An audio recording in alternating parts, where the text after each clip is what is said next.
Hey, good morning, everyone. Thank you so much for joining us today. I know it's a busy Thursday morning.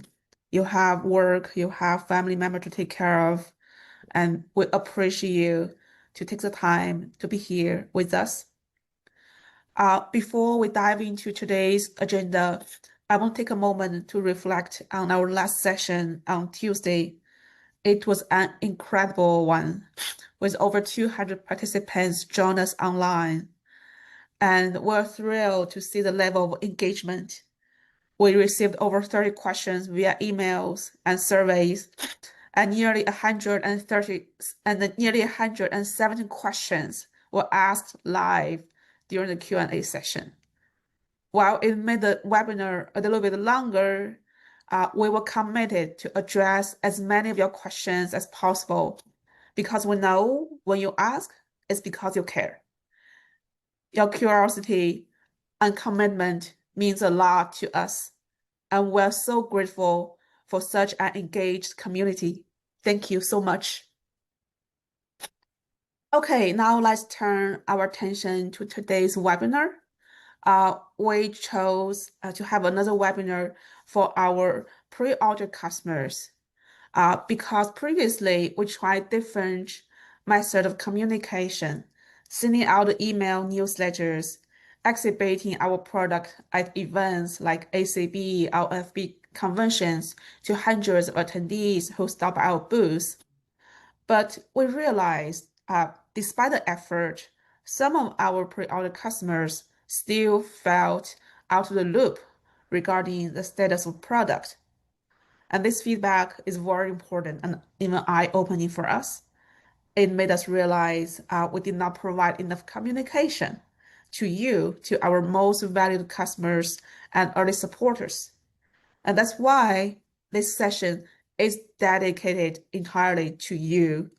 We want to ensure you feel informed, valued, and heard every step of the way. Your trust since starting last October has been a driving force behind everything we do.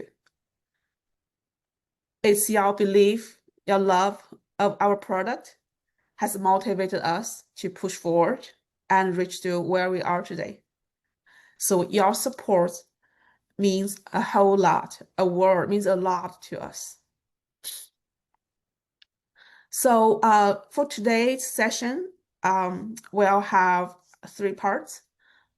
First, we'll start with product demo, and we'll answer frequent asked questions. And then we'll answer individual questions, start with email and surveys, followed by live questions asked here in the Q&A, through the Q&A button. Maybe Kevin, you can tell people how to post questions here in the Q&A button here.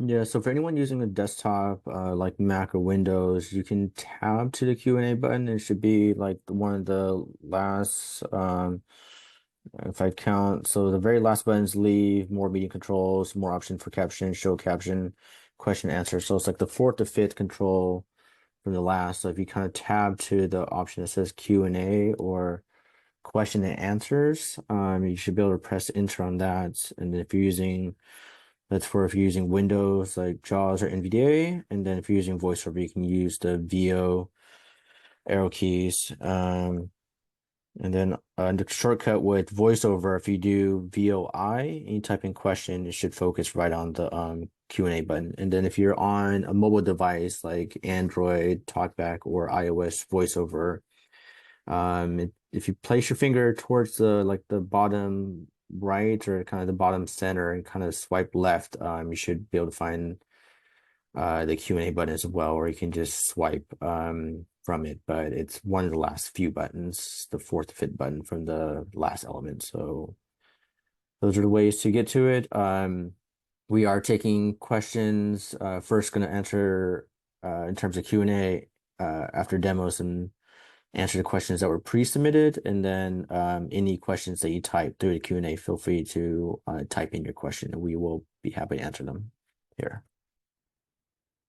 And see, there's folks already found it, and we already have a handful of questions in there, so fantastic. Look forward to answering them in a little bit. Thank you. Okay, great. We have a few demos to show. I'd like to start one that's really looking forward to by lots of people. That is to be able to call error through the glasses. So I have a pair of EchoVision glasses in my hand, as you can see, and I'm going to put Yes. this on. Well, sorry. Yeah. You You are shouldn't signing, say you it. can see. Because last time people say, oh, I can't see it. The background makes it really hard to see the products. And today I remove the artificial background for people who join this call and people who are sighted, you're able to see it. And later on, Kevin will give a description of the product, how it looks like. I Really think I should do fast. it now. Like since you're showing it, it's just fair for everyone. Vast Sure, majority of yeah. people are Do it blind. now. I'll wear the glasses right now so that people who can see it can have a better look of it, and people who So are not sighted can listen to Kevin. yeah, so I'll describe it. So I'm gonna hold it in my hand, unfold it, and it's facing me. So the top, they more or less feel like regular sunglasses, or if and then so the top part of it, if I kind of run my fingers across it, it's pretty flat. There's slight curves in the center part, and then off in the edges. And then the left side and the outer side, it kind of has like a 45-degree coming from the frame down the arm down to the center.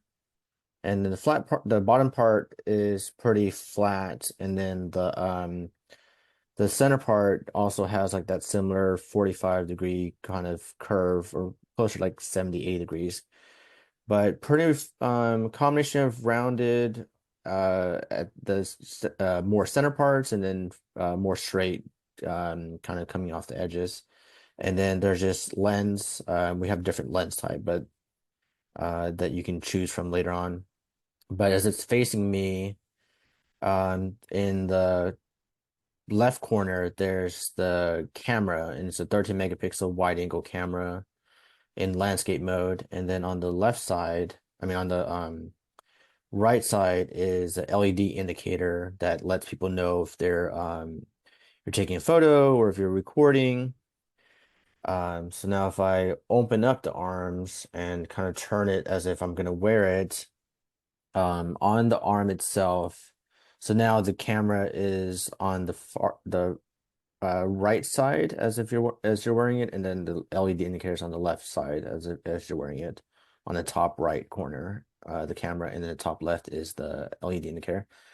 So on the arm of the glasses itself, there's a longer, skinny, rectangular button that's closer towards the lens, and we call that the AI button. So it's a long, skinny, rectangular button, and you can push it anywhere from 1 to 5 times to perform different functions, which we'll go into later. And on the left side, there's a similar button, similar feeling button with a different function that's used for a camera, for photo, videos, and power. And then if you on the right arm, going back to the right arm, there on the very uh, back right, there's a USB-C port. So we have two different ways of charging it. Using the nose bridge in the case, which is this part in between the two lenses and where your nose would kind of sit, and then also this USB-C port in the back right arm. And you can run a USB-C cord to any external battery pack or power bank. And then in the arms of the glasses itself is where we have a speaker on each side. So there's what's called an open ear audio, where the sound kind of beams or points more towards your ears. And that's kind of it as far as things you can actually feel. And then we have 4 microphones built in, Bluetooth, Wi-Fi, and then a whole on-device computer essentially with CPU, RAM, storage.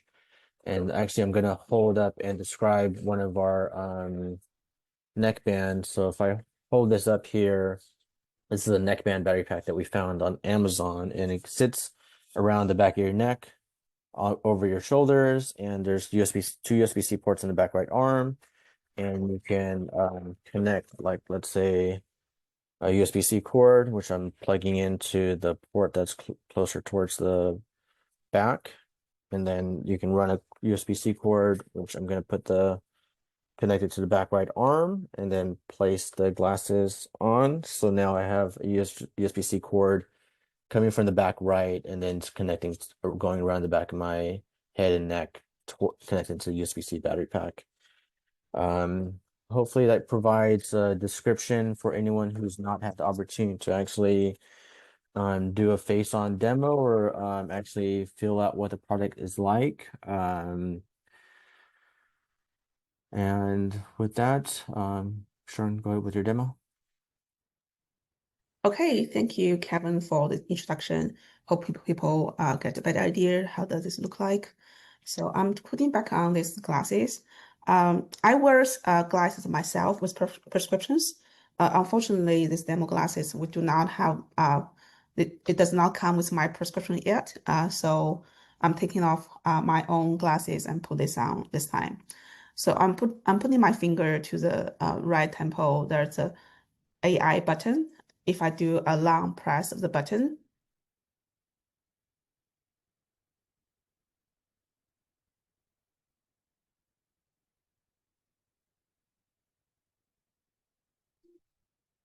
call human agent. Calling Era. And it's triggering the call to error. I hope you can hear it.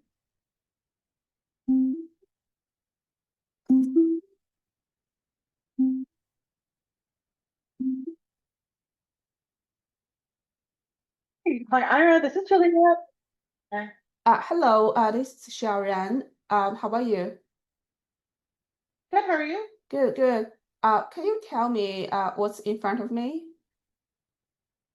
Sure, of course. It looks like we are looking at a desk.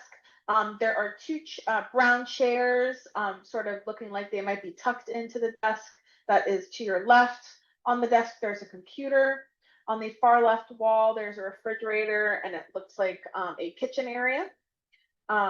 There is a hallway that goes past that refrigerator to the right, past the right wall. To your right, it looks, oh, and this is a Safeway, looks like coupon or deal advertisement. Okay, great. Thank you. That's all I need right now. Thank you very much. You can hang up now. Of course. Have a great day. You too. Bye-bye. So I pick up a Safeway flyer and the assistant recognize it, and of course, that's a very brief error demo. Some people saw it last time, and I'm sure there are people who just joined didn't see it before. That's why actually I'm showing it. Also, I like to show you a demo of the person description, which is loved by lots of people. So I'm holding the camera away from me. I'm holding the glasses away from me, It's pretending. facing you. The glasses are facing you. You're holding, yeah. Yes, I'm holding it away from me, but the camera is facing me, pretending someone else is wearing these glasses. And I put my finger to the AI button, which is on the right temple, and I do one press of the button.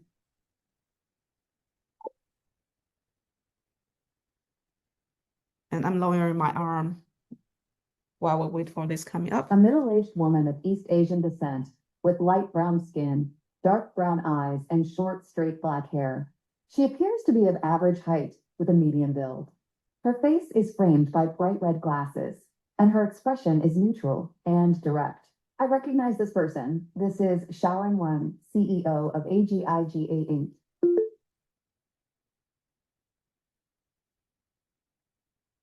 Okay, now let's do a scene description. So I'm putting back these glasses. I'm facing my kitchen, and let's see what it says about my kitchen and if it match what Era says about it. But I have to say, Era didn't recognize the counter. I'm actually putting my laptop and monitor on the kitchen counter on the side of the kitchen counter to work, so that I have more things to be told while doing this demo.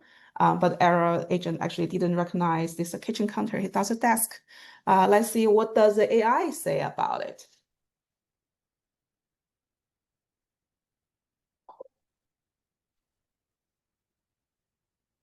The scene shows a modern kitchen and dining area. On the left, there is a stainless steel refrigerator and a stove with pots and pans on it. White cabinets are above the stove and refrigerator. In the center, there is a dark-colored table with various items on it, including a water bottle, a tissue box, papers, and a pink plate. A brown chair is positioned at the table on the right side. The walls are white, and there are recessed ceiling lights illuminating the space. What's the color of the water bottle?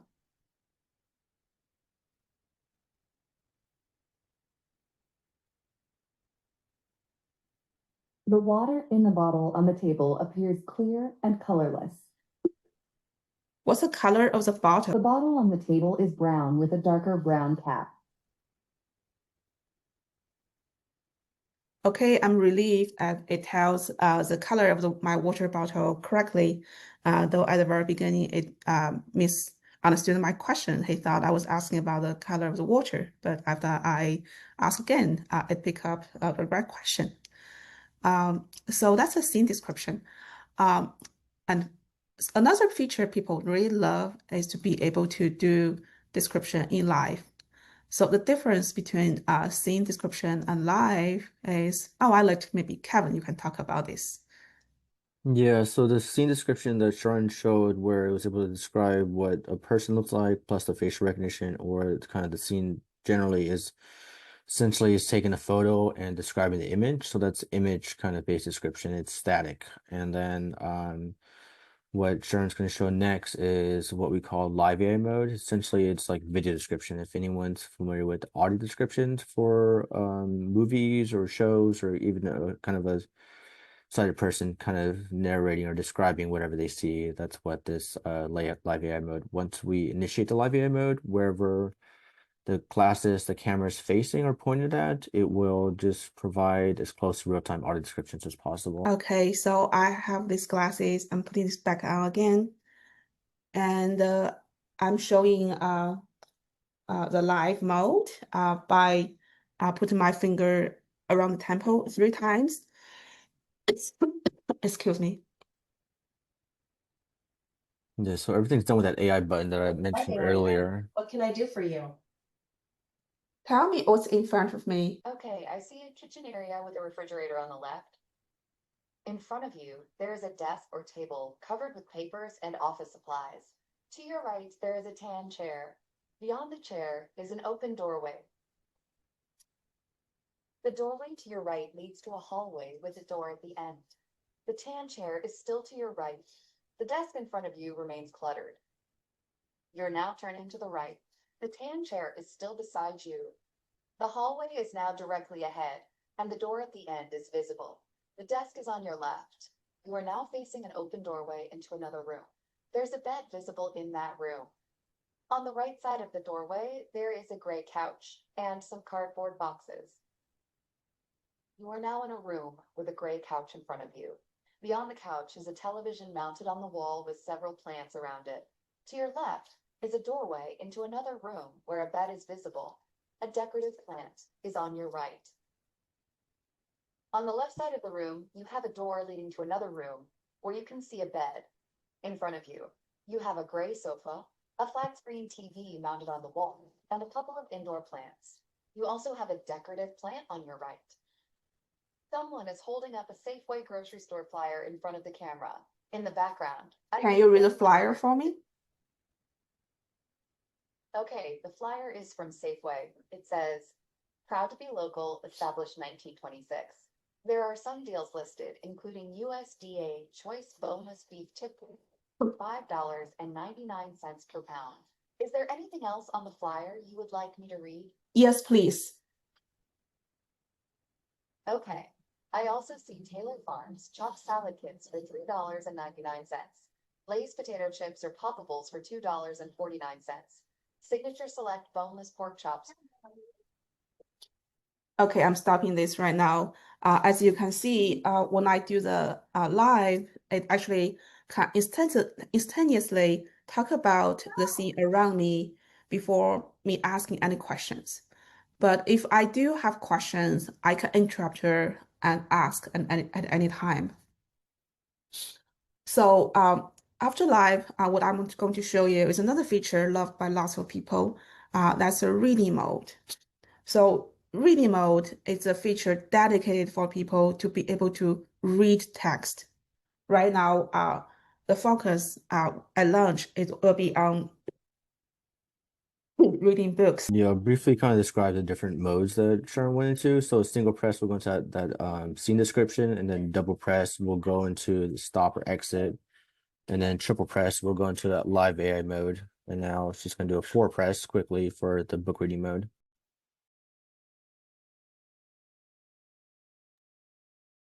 Okay, I have a book in my hand, and let's get into reading mode.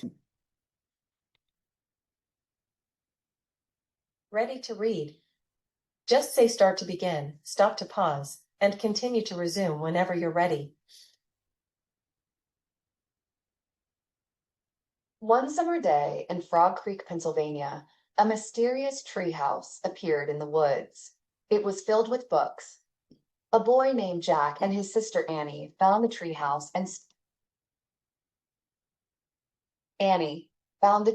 and soon discovered that it was magic. They could go to any time and place in history just by pointing to a picture in one of the books.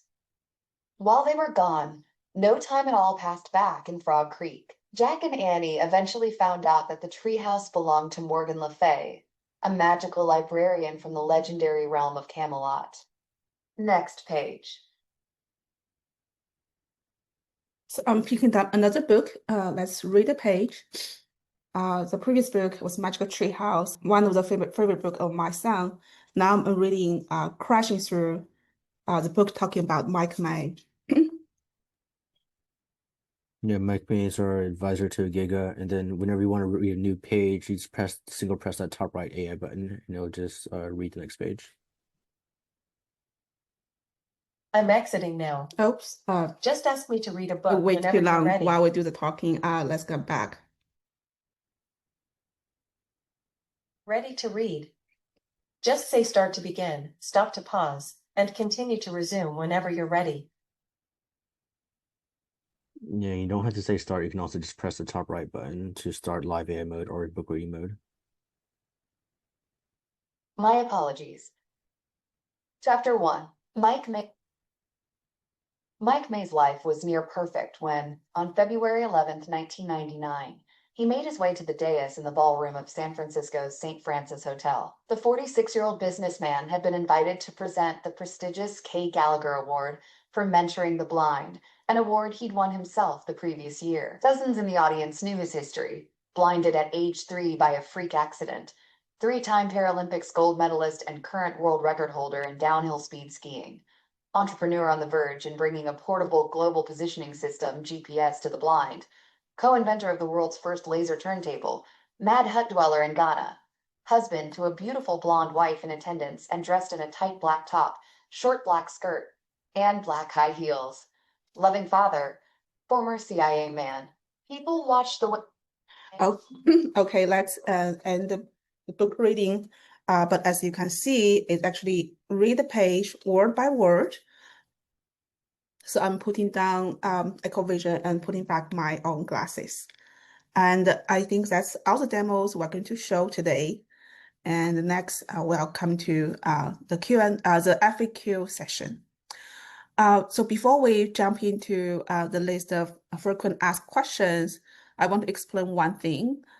We got phone calls or email from people. Some people say they pre-ordered EchoVision, but they never heard from us.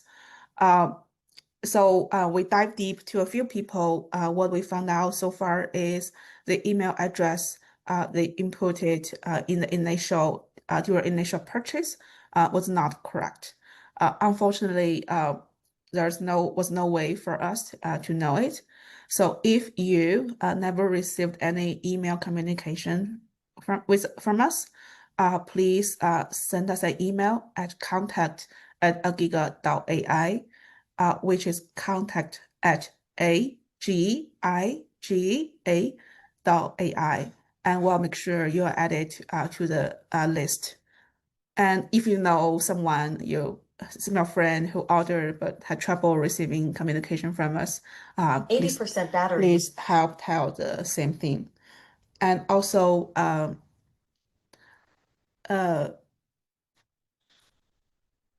Yeah, sorry, I and just the communication you should have received when you placed the order, you should have received the receipt from receipts@giga.ai. So that's the first thing.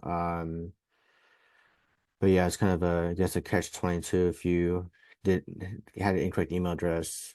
Anyone who was sent the registration link for the pre-order webinar, we use the email address you provided. So everyone here most likely has the correct email address. But if you guys know anyone who also pre-ordered but didn't receive this communication about this webinar, for example, or didn't get their receipt, please have them reach out to us to that contact@giga.ai. Okay, thank you, Kevin. So let's come to the question. So I guess, Kevin, I'll cover some questions and I'll read the question. You can cover some of the. Let me start with product shipping date. This is a question lots of people care. I'm sure you really want to know when we can ship. And I want to communicate what happened in the last few months. So the original shipping date was Q2 this year. However, in March, during season, when we do massive testing with people, we realized the size of the frame was not, the design of the frame was not done properly. The tempo was too loose for lots of people. And so what we did is we uh, redid, we reduced the design of the temple so that it's much better fitting for the majority of the people. With this, it comes with a cost that we have to push the shipping date to 3 months. That's why the date come to September right now. Right now, we are still optimistic with the date. We're striving to deliver it in September. However, we do have a high standard on how, like, at which we think are comfortable to deliver this to you so that you can really enjoy using that. So if we do not meet the bar, that's probably the only chance we'll push the delivery of the product. We'll communicate that in advance when we have this information. And Yeah. mhm. Yeah, I just wanted to kind of add, I guess our product, our kind of bar, kind of, we're really high on like quality user experience. Want to make sure we get this experience right, as opposed to just trying to ship and hit a date just to satisfy some arbitrary number. So we know everyone's really excited and passionate about this, and we want to deliver on what we promised. So we know it's all about kind of first impressions and about getting it right from the start. So that's what we were really focused on. Thank you. And Kevin, do you want to talk about the shipping order, like who gets the device first and when? Yeah, so it's we call it first pre-order, first ship. So basically there's like an order queue. So for example, people who pre-order starting last year, kind of between October and kind of first people who pre-ordered October, November-ish will start getting theirs in September, and then it kind of carries out from there. People who pre-ordered, like let's say a few weeks ago at either ACB or NFB, they're looking at getting theirs closer towards buy or before Christmas this year. And then basically if you, depending on where you ordered in that kind of time window, you kind of guess or kind of estimate where you are in that line. And people might also be wondering about, hey, you haven't collected or asked us about shipping address. When we are ready to ship yours, we will be reaching out to you via email, which is why it's very important that we have your email address correctly. Everyone who is here at this webinar, for pre-orders, paid customers, most likely you have your email address correct. But again, if you know anyone who's not here or who hasn't received any communication or hasn't received a receipt, please have them reach out to us so we can get their email address correctly, input it into our system. but you will receive an email asking for a few things. For anyone who was in the early phase from October to March 1st, who did a $99 deposit, we will be asking for the additional difference of $350 payment. And then for anyone else, aside from that, in addition or beyond that, we will also be asking for your shipping address, the lens type that you want. For example, we have several to pick from: clear, transition, prescription, sunglasses, and magnetic shade.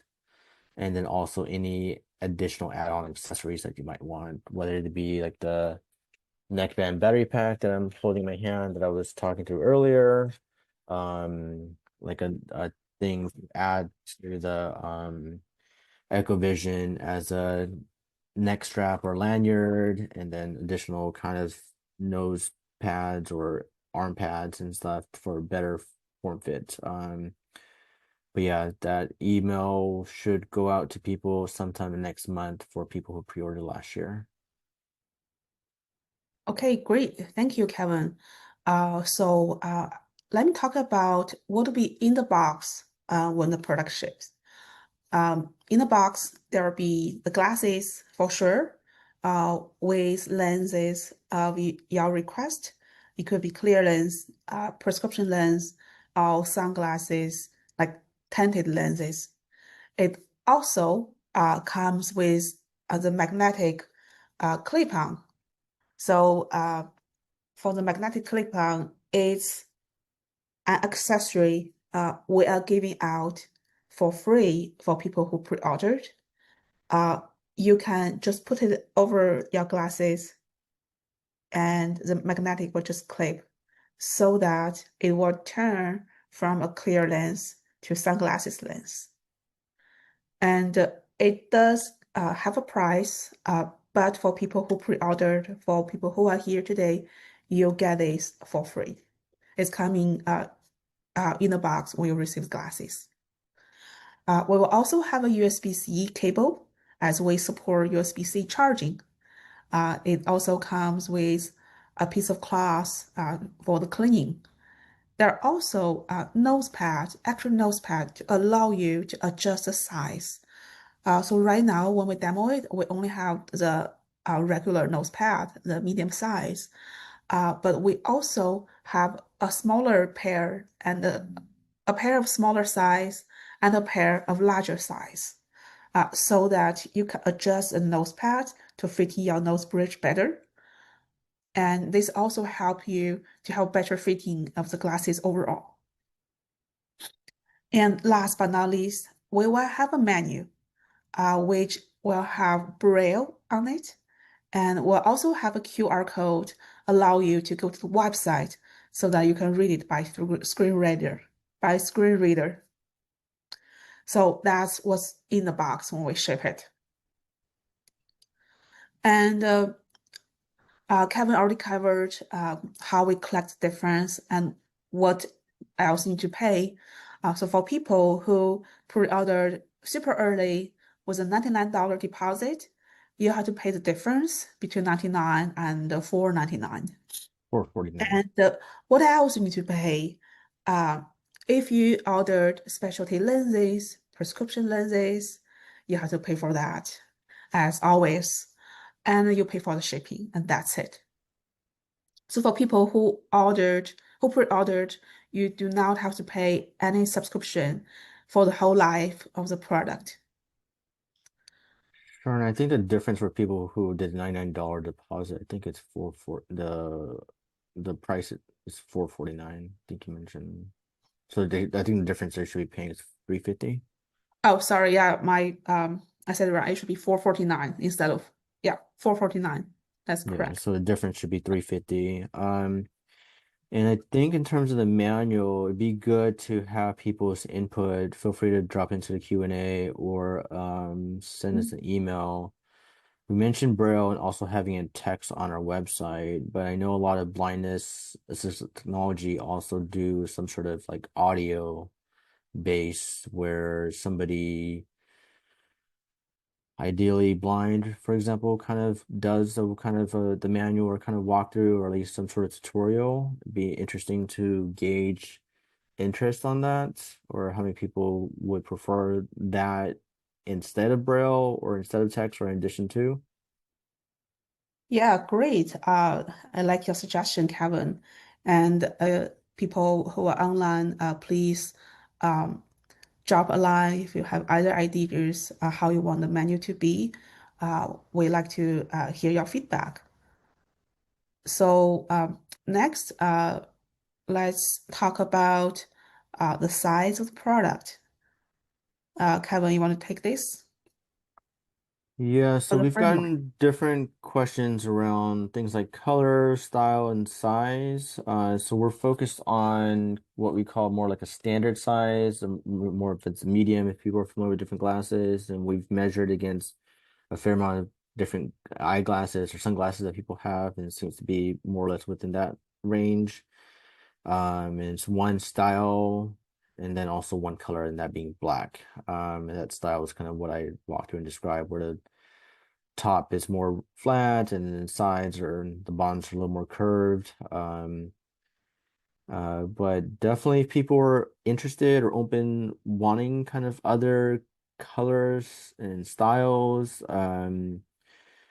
We've got a whole wide range of suggestions, but we're also looking to the next color and style. So if we can have some sort of consensus where people can kind of agree upon what that should be. Again, feel free to email us or drop in the Q&A, and we're open to building this with the community. Yes, and to add on that, we will have a second color as long as we decide what the color will be. And we will have a smaller size. Uh, some people asked previously if they have pre-ordered but want to wait for the small size product to come out to receive it. Can they do that? Yes, they could. They could email us saying they want to keep the pre-order status for the pricing and everything, but hold on shipping the product until we get to a later stage. Yes, you could do that. But I also like to be very transparent with you. Right now, we do not have a date for when we're going to ship the smaller frame yet. Just to let you know, you have to bear the risk of not getting the frame maybe for a little bit while. And a little bit of context as to why we don't have a smaller frame is while technology and compute and component size have shrunken and gotten smaller to be able to fit in the form factor of glasses, they haven't gotten quite small enough to actually make a small size.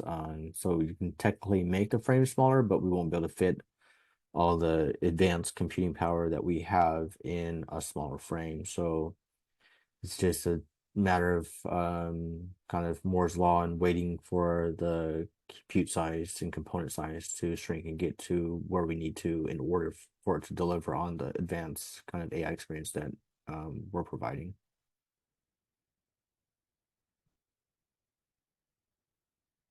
Okay, let's go over the accessories in detail again, as is a question lots of people ask about. As I just mentioned, we will have all these items in the box, like beside the glasses and the charging case. We have the magnetic clip-on. It comes to you for free for people who pre-order. And we're finalizing the price on that for people who have to buy it after the pre-order phase. Um, but we'll announce it next month. For the magnetic clip-on, it comes with only one color, which is dark. And next is a prescription lens. Uh, it supports myopia, hyperopia, and reading lens, transition lens, and progressive lens. It supports from +6 to -10. And when we collect addresses, we'll also collect the prescription level. If you share us with it with that, if you share it with us, we'll have the prescription lenses installed before we ship the product. And beyond prescription lens, you can also have tinted lens. We will have multiple colors for you to choose. There'll be different tinted level and different color. Again, we'll collect this information before the product ship. Right now, we're targeted to do that in August. And sunglasses lens, we just covered that. Okay, the neckband battery pack. We talk about it so frequently, and people really love it. And lots of people say, "Oh, where can I buy it?" It's a public product we found from Amazon. I'm sending out the link here in the chat. Yeah, a couple things I'd like to add is the in terms of the tinting level that people might be curious, like for our magnetic shade, it's a 70% tint level. As far as the darkness, I think some people have expressed the desire for different or more. So if you do also have that need or desire, please let us know. And then some people have also brought up things in terms of prescription of like they have a very strong or very particular type of prescription and they're not sure if it's going to be compatible or if they've had issues with other smart AI glasses of it not working in those. If that's a concern, please feel free to, and especially if you have pre-ordered, feel free to email in your prescription early and we can kind of do be more proactive and do research ahead of time to determine that or help out to see if it's gonna work.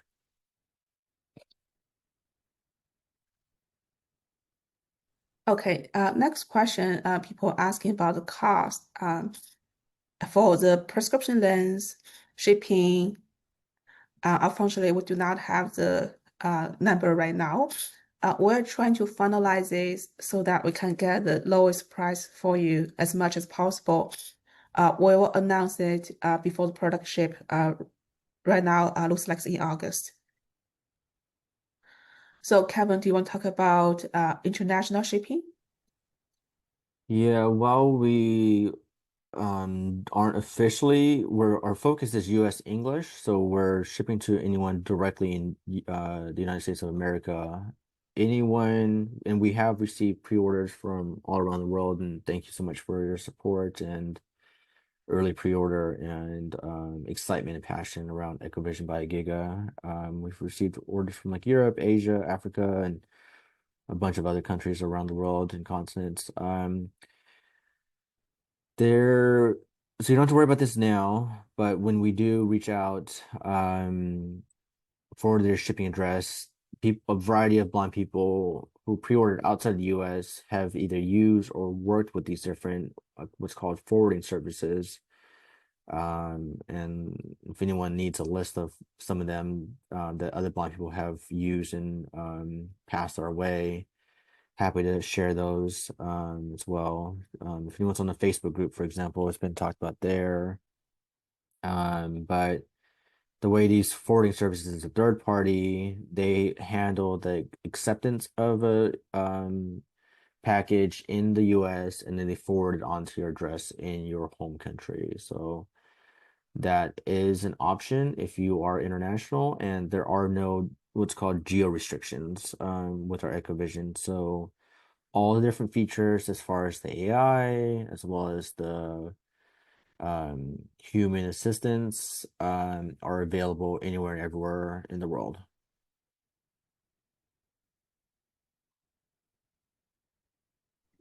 Yes. So next, let me talk about subscriptions. So what's included in the subscription for people who ordered after this pre-order phase? It will come with software update. It will come with AI services, including scene description, live, reading mode, or that just demo to you. And we are working on the price right now. We'll announce it similar as other pricing. We'll announce it together next month. And last time, people asked about error. So we actually allow you to log in through your error account. So either you have personal account or business account, you can keep using that on EchoVision.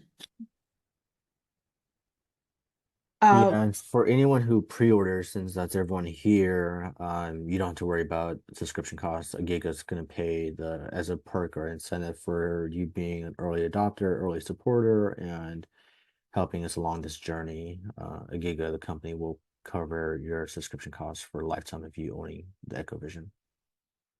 yes. So Kevin, want to talk about Braille display? Yes. So I'm personally a huge fan and advocate of Braille display usage myself, and something I've requested as well as we've received requests from other people who use Braille. We are actively researching and trying to figure out how to get Braille display support in, so you can pair it to the EchoVision and have it work.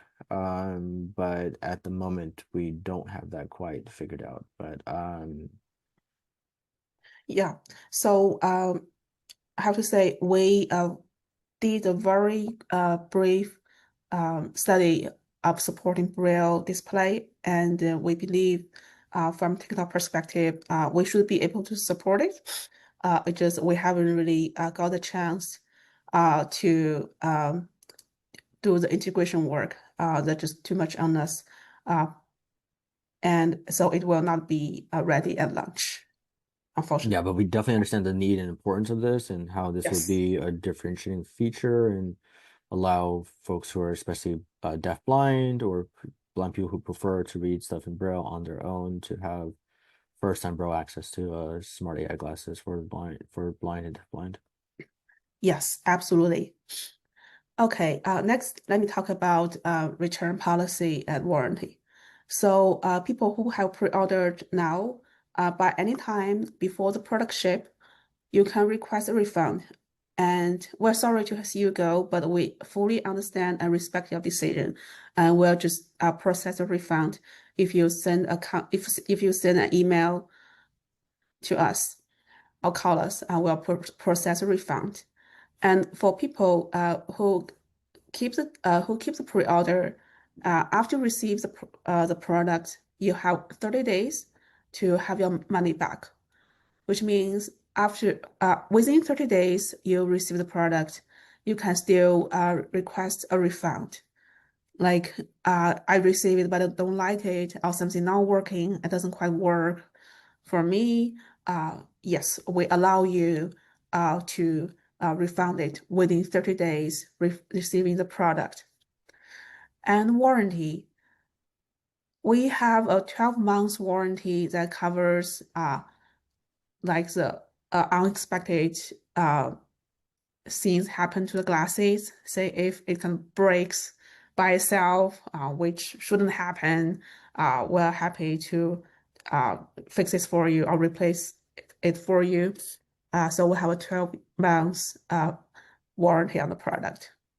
Yeah, a couple things I'd like to add in terms of the return. So within 30 days, if you're receiving your EchoVision, if there's any, doesn't really matter what the reason is. If you want to send it back and get your money back, feel free. And then within that 1 year, in terms of the warranty, one thing I kind of emphasize and mention to the team that as us blind people, while we have canes and or dogs that help with kind of obstacle detection or obstacle avoidance at kind of hip level and below, things that happen on our face or our head. I mean, there's some people who wear baseball caps or hats with brims or kind of try to, but essentially head level obstacles, there's not a good way for us to be alerted to that. And where some people constantly have scars and bruises on their forehead, for example, or who had different glasses constantly have broken them. So this is kind of in terms of like accidental damage or kind of things, the EchoVision breaking, for example, happy to repair or replace those as within that 1 year, that 12-month time period. Which is Sorry, also Kevin, I was just saying, like, if people break it by accident, we'll repair it. you, that's what we talked about. Well, yeah, I forgot to mention, this is a this does not come from a general warranty. So, say what's under general warranty is if you buy a TV but it breaks within 12 months. It's just like it's normal use, but the display doesn't show up, or the sound is not good, you can return it. That's considered to be under general warranty. But say, oh, you have an accident, the case just flips the TV, it fall broken on the floor, then that's called accident. For accident, we do have a care plan to cover the accident, but this is something you have to get as an extra. Similarly, you bought a phone, right? For iPhone, there's Apple Care, and it covers all the accidental break of the phone, you broke the screen, or it got into water. If you have, well, before it has waterproof. If you have Apple Care, this is covered. But if you do not have it, unfortunately, this is not covered. I guess you confused the two, Kevin. Yeah, I mean, I guess it was an opportunity to talk about our care warranty thing. So Okay. that will cover the accidental damage. Right. Yeah, we will roll out something like Apple Care. You have to pay something upfront to be able to cover all this accidental damage. Okay, next question. So Kevin, can you help people to understand what's the requirement to use the product? Yeah, so there are a couple of requirements. I know some people hope that they can just get the EchoVision by Giga, and it's the be-all end-all solution to kind of all blindness accessibility needs, but you do need Wi-Fi internet, and you also do need a smartphone, whether it be iOS or Android, because we do have an EchoVision companion app that's needed in order to do the initial setup using your email address and that you pre-ordered with. And then it also does need to be connected to Wi-Fi internet in order for any of the AI or human agent things to be powered. We also have tested it and confirmed that it works with anyone using the Blind Shell 3. We've had a lot of people pre-ordered who are customers of the Blind Shell, as well as representatives people who work at Blind Shell. Came to us one of the conventions to confirm that it works. So in that situation, if you just have the Blind Shell, and you still have Wi-Fi at home, and the Blind Shell can serve as a personal hotspot. So the only caveat there is you have to have, and I confirmed this I talked with each and every one of our customers who have a Blind Shell before they pre-ordered and they paid for it. I asked them if they have someone in their 6th degree or in their circle of friends and family that have an iPhone or Android that maybe when they get their glasses can work with them for no more than 5 minutes to do the initial setup and configuration of their glasses and connect it to their Wi-Fi at home or the places they frequently visit, as well as their personal hotspot under Blind Shell, and they all confirm that yes, they do. So if that's a setup, yeah, so those are the basic requirements.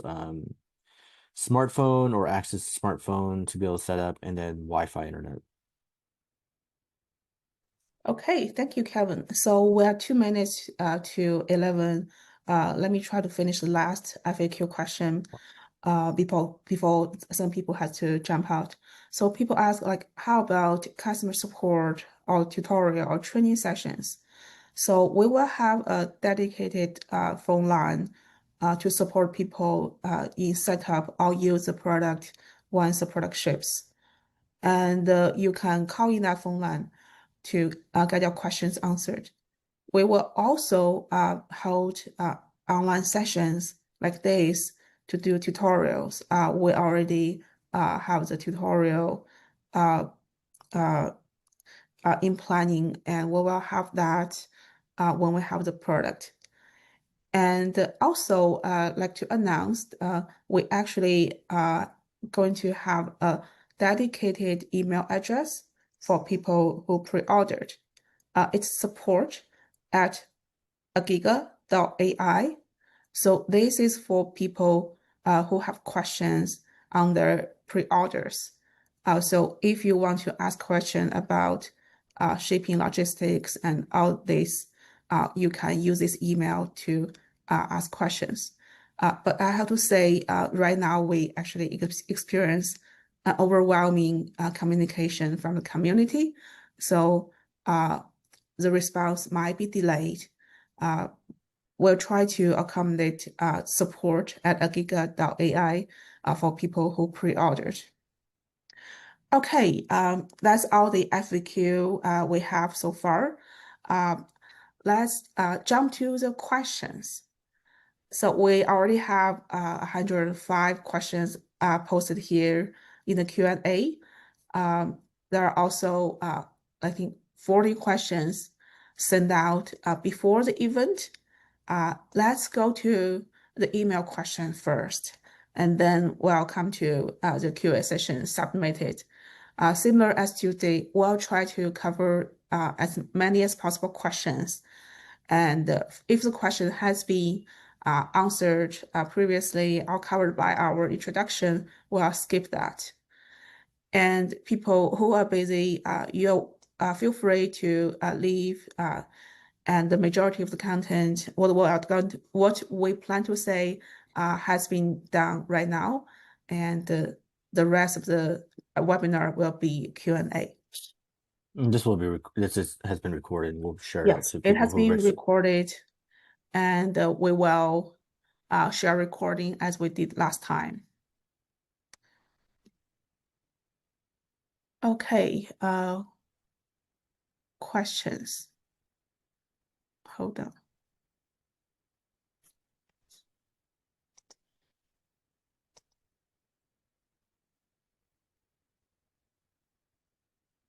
Okay, this is a common asked question, but I guess there are new audience for today's webinar. Kevin, could you help with this? What's the expected battery life? So for average typical usage, it's 4 to 6 hours. But if you are using any of the live AI mode, like live AI, book reading, Ira, Be My Eyes, it will be less than an hour. But as we mentioned earlier, there is the option of connecting to external USB-C power bank for extended usage, where you can essentially run it forever. Okay, the next question. Can the glasses be turned on and off to save battery? It's kind of a follow-up to the battery life. Yes, so on the top left, that camera or AI power button I mentioned, you can push and hold it for 5 seconds to turn it off and on. But also when you take it off, it has like wear detection, so it will go into like standby or sleep mode when you're not wearing it actively to conserve battery. And then also when you put it in a case, it will also charge it and go to sleep. Sharon, do you actually have the case to show or describe? Oh, I do have the case, but unfortunately, I don't know where it is placed right now. Yes, I should have that handy before the webinar. Maybe we can share information about the charging case on Facebook or Google group after this. Okay, the next question, Kevin. So there's a person ask, can you use EchoVision to take a snap of the document, like a general description, like a medical bill or Italian restaurant menu, and then allow user to explore the content by asking questions? That at the moment, the way the book reading works is it just does like an OCR and text reads everything from start to finish, from top to bottom, left to right.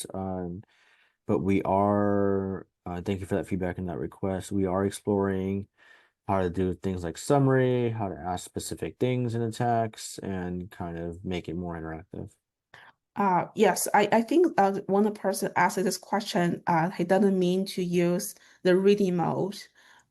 Actually, I would suggest the scene description could do a good enough job, because in that case it can analyze the content, even it's not line by line. It has column, it has graphics, but for scene description it actually could analyze this and give an overview and be able to answer your questions. As I just demoed at the beginning, I have a Safeway flyer, which has like graphs, like different sections. It's challenging for the reading mode to read this out line by line, but if you use Seeing, it actually can get a pretty good idea of what it is and trying to get the highlight information. So the next question is,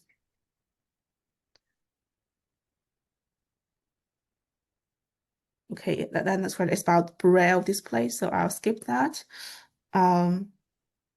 We answered that earlier. Braille Yeah. display support is something we highly want to do. I've requested a bunch of, we understand the need for deafblind and people who prefer Braille, but it's something we're still trying to figure out to be able to support later on.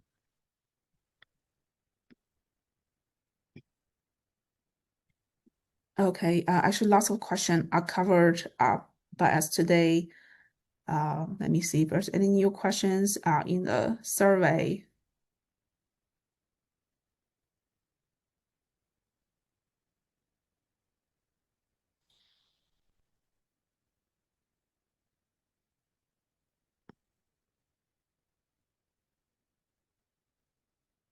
So maybe Kevin, you can help with this question.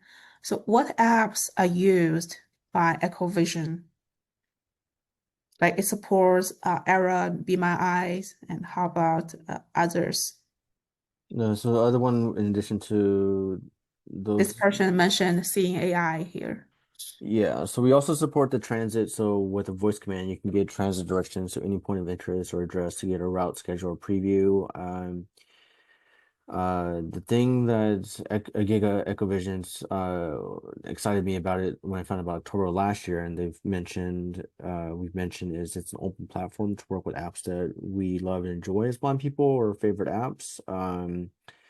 And we're still working on building out that ecosystem, partnering, collaborating with apps. Seeing AI has been something that's been requested, and we have uh, been in talks with folks over at Microsoft about that. But kind of we've hit some both technical limitations or kind of difficulties, but then the biggest factor is anyone that we've provided demos to and brought up Seeing AI, I kind of asked them the question of, while we may not officially support Seeing AI or have it integrated, or do we call the features the same thing? Is there a feature or a functionality that Seeing AI has that they have not experienced in EchoVision? And I mean, I'm personally a big user of Seeing AI on iPhone and pretty understanding of all the different features, but in terms of functionality, no one has been able to mention a functionality that Seeing AI has that we do not have on EchoVision. So for the time being, it doesn't, there's not a value add or a really strong, compelling reason for us to basically EchoVision does everything Seeing AI does on a wearable already, plus more. Well, if you know EchoVision enough and you still feel there are lots of good things in Seeing AI you'd like to bring into EchoVision, or you still see a great value for us to collaborate, please do let us know. You can either post it here or ask in our Facebook or Google group later. We'd like to hear feedback like this. Okay, next question is, can you use it during travel? And I want to use it in mobility. Kevin, what's your answer to this? Yeah, so as I mentioned earlier, the transit directions you can get voice ask where navigated or transit directions to any point of interest address, and it can tell you where to walk to, what time to catch the bus or train, which line direction to catch, where to transfer, where to walk to.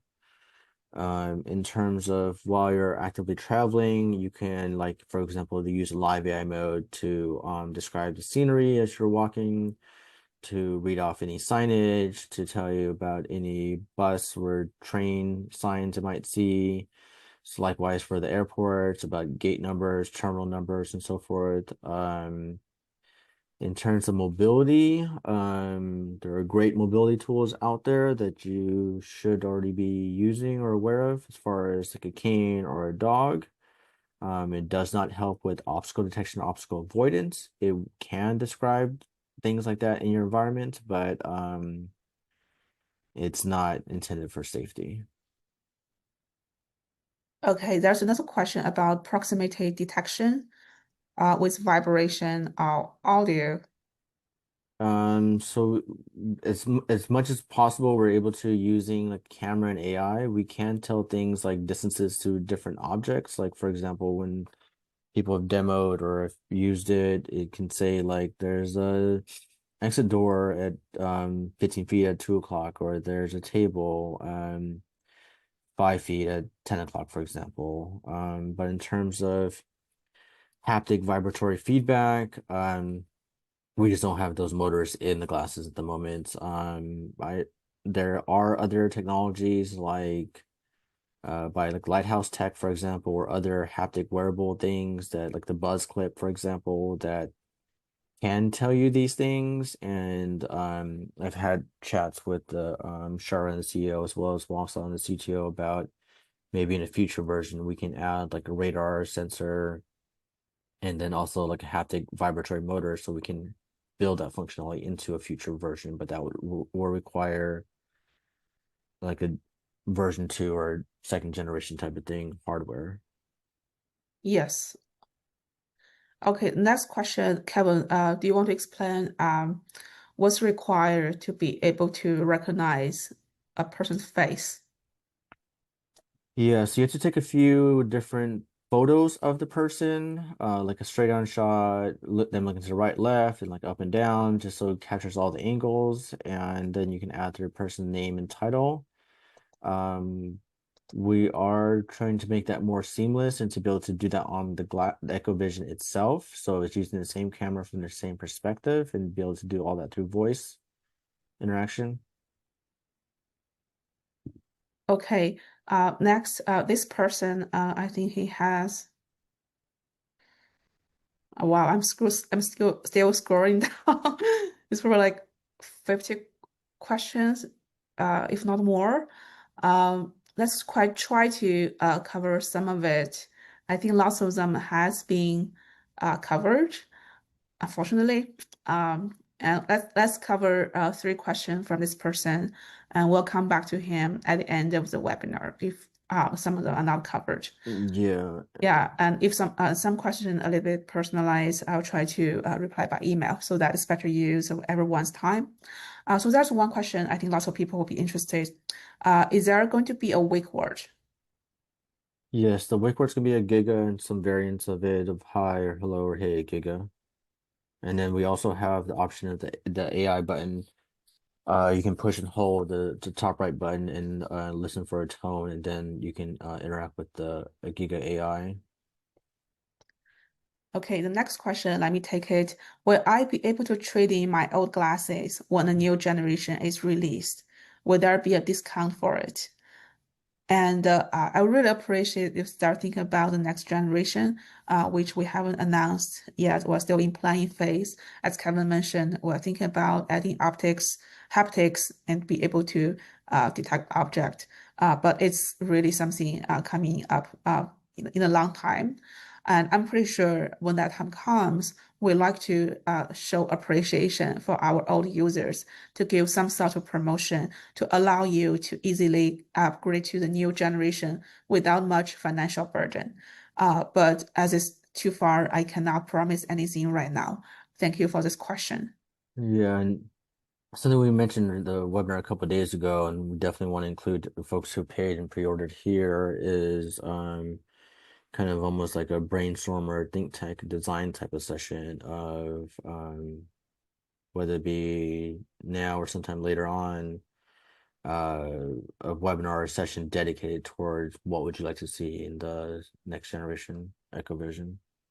Yep. So he's also asking, is there noise cancellation for the microphone? Yes, we do have that. And can you read, detect QR code and barcode? Kevin, want to take this one? That's something we don't quite have as of yet, but It'd be great if you're on Facebook or Google Groups to maybe start a discussion there about what type of information or feedback would you like to know about the QR codes or barcodes, and kind of have the community input there and make this something that's built by, with, and for blind people. So great request, but something not available yet, but would love to know what the community wants in that area. Yep, thank you. So there's one question about the position of the camera.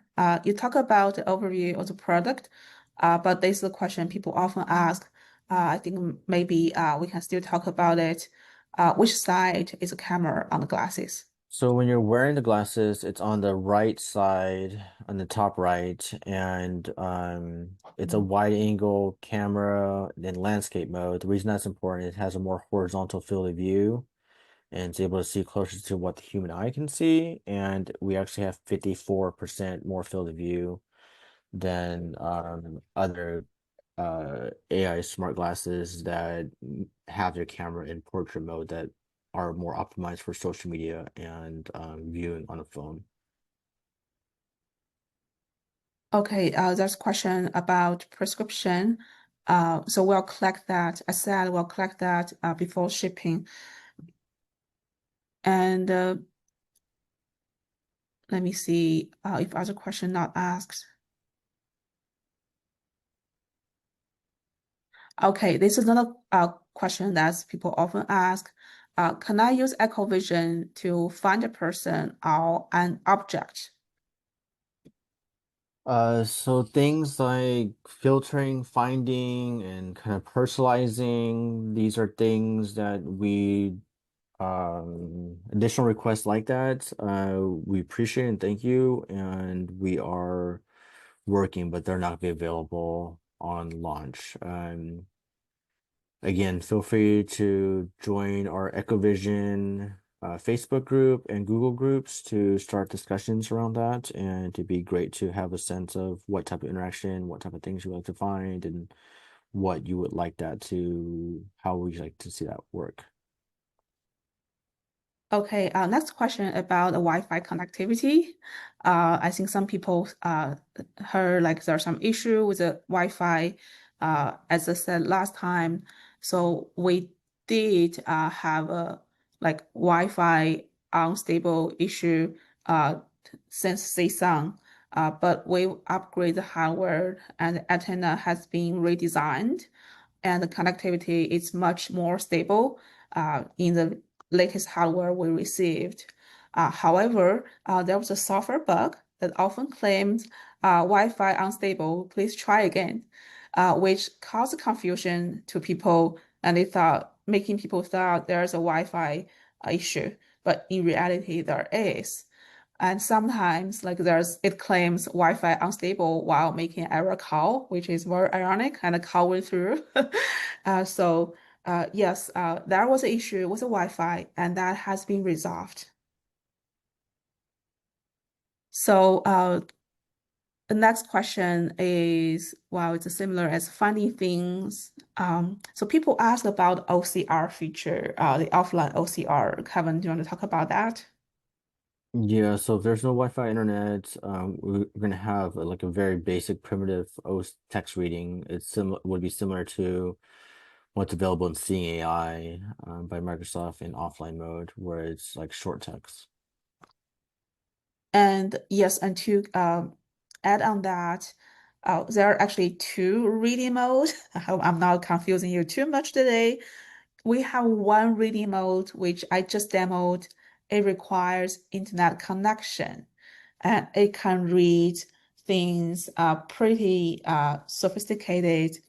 It it can also um, it can also allow you to ask question, which is a feature to come, but not yet.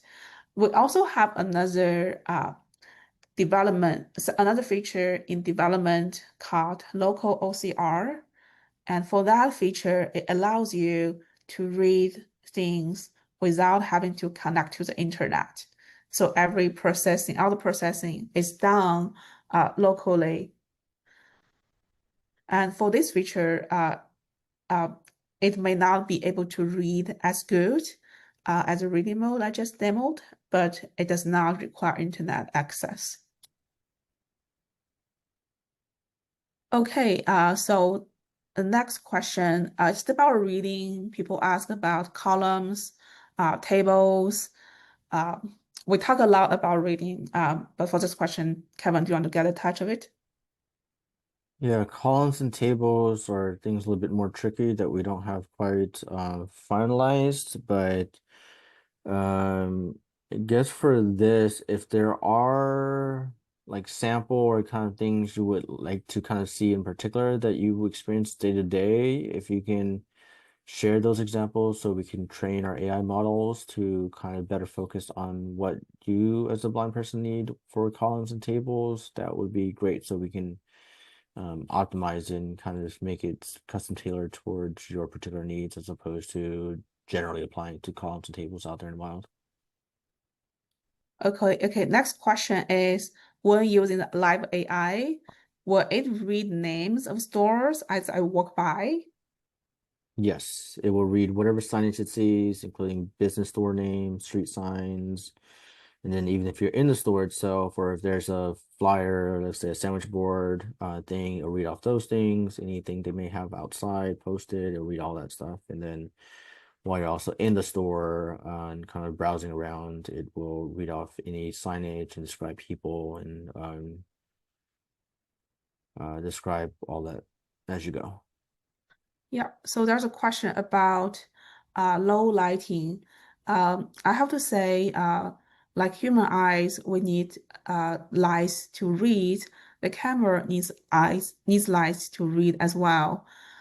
So when using the product at dark, you have to turn the lights on to be able to make it functional.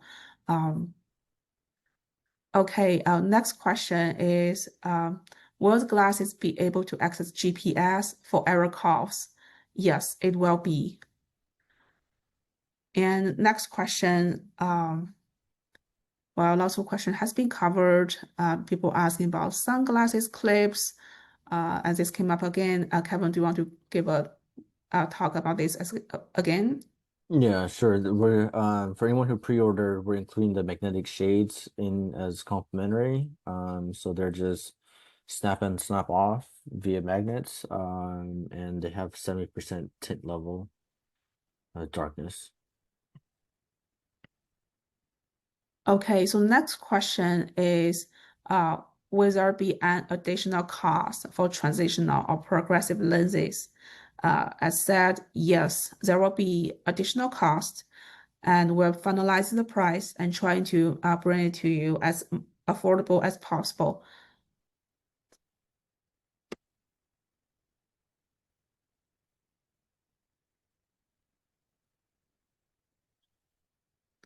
So the next question is, for people who pre-ordered glasses but buy another pair in the future, do we still get lifetime free subscriptions? Unfortunately, it's only for the product you pre-ordered. So if you foresee you may need a second pair in the future, the only thing I can recommend right now is to do a pre-order for the second pair. Thank you. So let me see.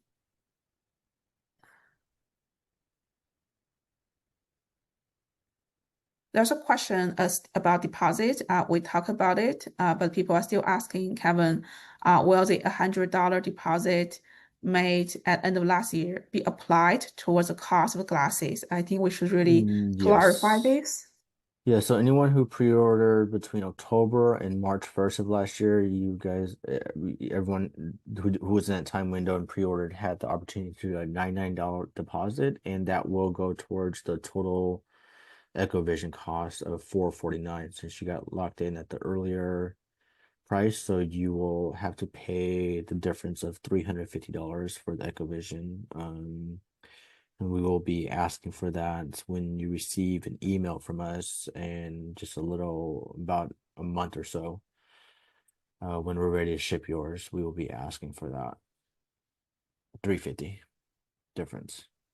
Okay, here's a question. What's the main difference between Meta glasses and EchoVision glasses? So It's your favorite question, Kevin, right? it is. I love this question. So a few things in terms of the hardware. Our camera has 1 more megapixel, a wide angle, and it's in landscape. It's made for for AI and for humans to be able to see through the camera to describe things and help out blind people. Also, we have that USB-C port in the back right arm for charging, and you can actively power and charge it while you're using it.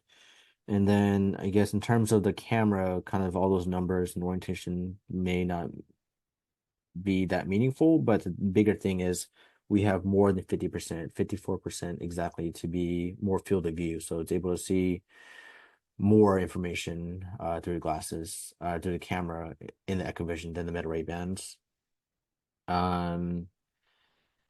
You don't have to talk to it if you don't want to, versus the Meta Ray-Bans, you constantly have to say, hey, Meta, look and tell me what you see. With ours, you can single press the AI button to have the scene described.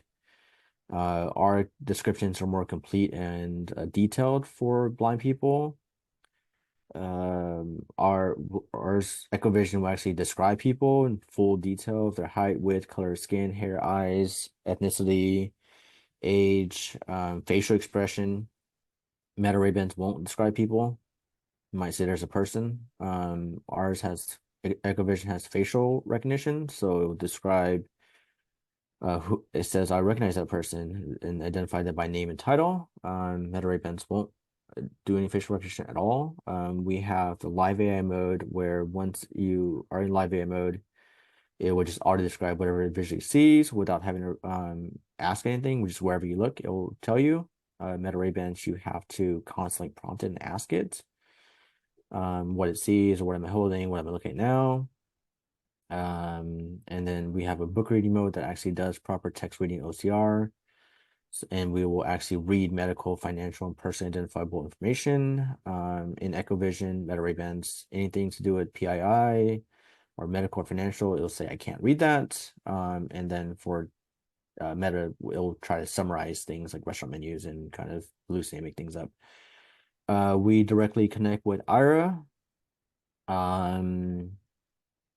Both of them work with Be My Eyes directly, but we're unique in that we can just, as Sharon showed earlier, we can just voice command, call a human agent, call an Ira agent, and the Meta Ray-Bans don't officially support that. There's a multi-step workaround that the Meta Ray-Bans require, which involves starting using your phone, going to the Ira app, and start having the Ira agent send you a WhatsApp link, and then switching over to the glasses, and it's really involved. We also have transit directions, so you can use your voice to request for transit directions and route schedule and preview. Meta Ray-Bans won't tell you anything about transits. Okay. And yeah. Okay. More? Nope. That's Okay. I mean, there are probably more, but that's I think the main things. Okay. I hope this question is answered. Thank you for whoever asked this question. So there's another question about if we order a backup pair, will we still have free AI subscriptions? It's all matters like when you order this backup, if it's during the pre-order stage, yes, you do. If after, unfortunately, you do not, it's tied to the device. So next question is, will this wearable be able to provide walking directions? I think this is similar to other questions we received, but maybe we still want to clarify what we could do and what we could not do. So EchoVision will work as a Bluetooth headset, so you can pair it to your smartphone, whether it be iPhone or Android. And if you have spoken audio walking directions available through there, whether it be Good Maps or Google Maps, Apple Maps, and so forth, the spoken directions can be heard through the EchoVision. Yes, and if this person wants transit information, he can ask EchoVision to answer questions. However, we do not work as a mobility guidance device, so please be aware of that. Next question is, will replacement batteries be available as needed? I think is this person is asking if the batteries in the glasses can be replaced. Unfortunately, it could not. Due to the structure of the frame, there are not enough space to design a replaceable battery, so things are embedded. So next question is, can I save a PDF?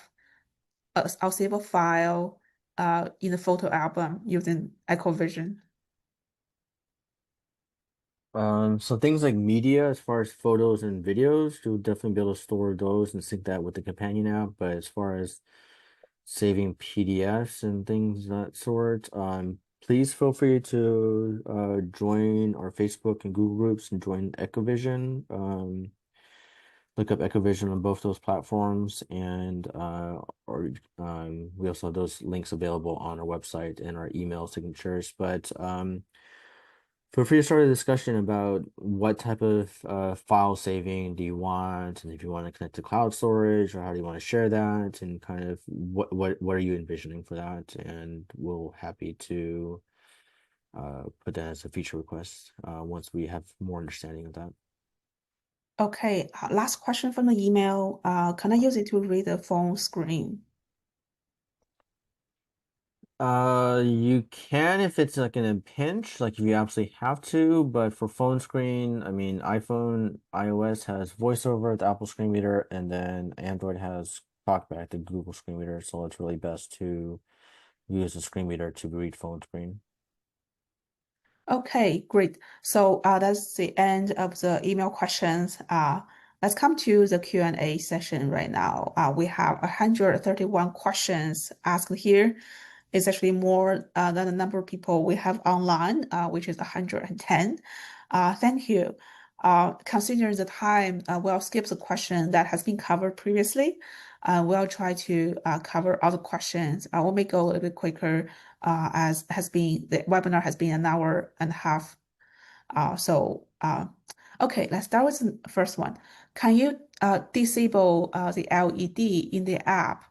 I think what it means is there's LED on the left side of the frame. The light will light up when the camera is on. So the question is, can you disable this in the app? Unfortunately, we do not support this. This is actually required by US regulation, as you need to make other people be aware if you are recording. So the LED has to be turned on when the camera is on. And there's another one that I heard, I don't know if it's that question, but we have another one on the inside right temple, and people have requested if we can turn that one off too. Oh, I see. So I that's an indicator. But if some people are light sensitive and I it's not really see. useful, it kind of actually hurts their eyes. I've heard some of that feedback too. Got you. If we can turn that one off, that I think that's not a privacy or US regulation issue. I That's see. Yes, the LED indicator in the inner side of the frame is to show the status of the glasses. Yes, as if it's not useful for you, it makes sense for it to be turned off so that the light doesn't bother you. Unfortunately, this answer it's a question I do not have the answer right now. I need to go back and check with the team, see if we can turn this LED off. Would be a to-do on me. Thank you for the question. Okay, so another question about LED. Interesting. Okay, a question about reading. Are the glasses be able to read handwriting? in the future, yes. At the moment, no. Okay, so people are asking about the timetable concerning delivery to EU and specifically to Germany. Thank you for your interest. We do want to expand to countries outside of US. We start with other English-speaking countries like UK, Australia, New Zealand, of course, Canada, and Canada actually probably will get a shipment starting this year. But for other countries that does not speak English, we do need to add a little bit of effort to convert our language to other languages. But I do not have a confirmed timeline right now. But I would say maybe like the second half of next year would be something you could be looking forward to. I guess also since there's so many different languages around the world, and it'd be great if you can join if you're not already there, or EchoVision Facebook and or Google groups, and then express the language that you're interested in and see if other people kind of comment or kind of like it, and kind of want to prioritize it based on the demand and need for what languages to support in what order. Yeah. So another question about will all these features be available for those in EU? Like once we ship the product in EU, we'll announce like the features that can be used in EU based on the EU regulations. So right now, if you just bring the devices to a foreign country, we do not geo restrict it. You can use it. But like when we officially come to a country, we will revisit the regulation of that local, we will visit the regulation of that country. And I do not have the answer yet, but we'll try to keep out the features when we go to EU in the future. Yeah, but if you're concerned about GDPR, EU regulations, and whether or not the features are available, since you pre-ordered and you're here, all the features that we talked about, demoed, and we have listed as being available will work for you anywhere and everywhere. So there's a question about OKO app support. We covered lots of apps, but maybe Kevin, you can talk about OKO app. That's an app to help recognize the traffic light color. Yeah, so Oko is an app that tells you when it's walk or don't walk, and was recently acquired by a larger company, and some people have sent in messages. I think what we do plan on trying to figure out what apps make sense to have on the glasses, and partner collaborate with the different people making these blindness specific apps to optimize and make it work best on a glasses wearable. We mentioned this a couple of days ago in our last webinar, but I think we really do need to get a survey, some sort of form together to list out these common apps like Seeing AI, Oko, and then have a text box for people to specify other apps they want to see, so we can kind of prioritize the more popular apps that the blind community wants.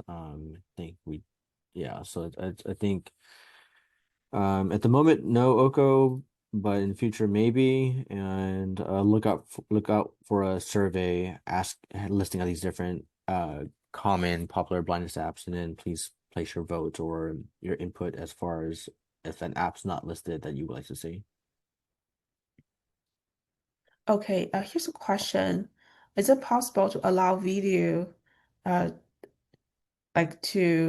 is it possible to use a camera on the glasses as webcam over the USB-C port to iPhone, so that use it as a webcam? So no, Yeah. we don't have that functionality. It's not intended to be a webcam. Yeah, it's not designed that way. And in order to do this, you will need support from the app, which will require the app to integrate with EchoVision. They need to support a different camera other than the camera on the phone. Yeah, that's not our priority right now. The product priority is really to help the blind low vision community. Okay, so here's a question. I was wondering if the Giga glasses could read things on devices, like how much time is left on an instant port, or whether the oven is getting hot, like 200 degrees when you have set it at 350. Yeah, so you can use the scene description to have things like that read off, thermostats, oven, status indicators, or the time remaining on like a dishwasher instant pot. Okay, so here's a question, another question about, can you consider sending out the links to some of your sending out links to some of your communication, such as recent webinar by email instead of just posting them on Facebook? So our webinars, we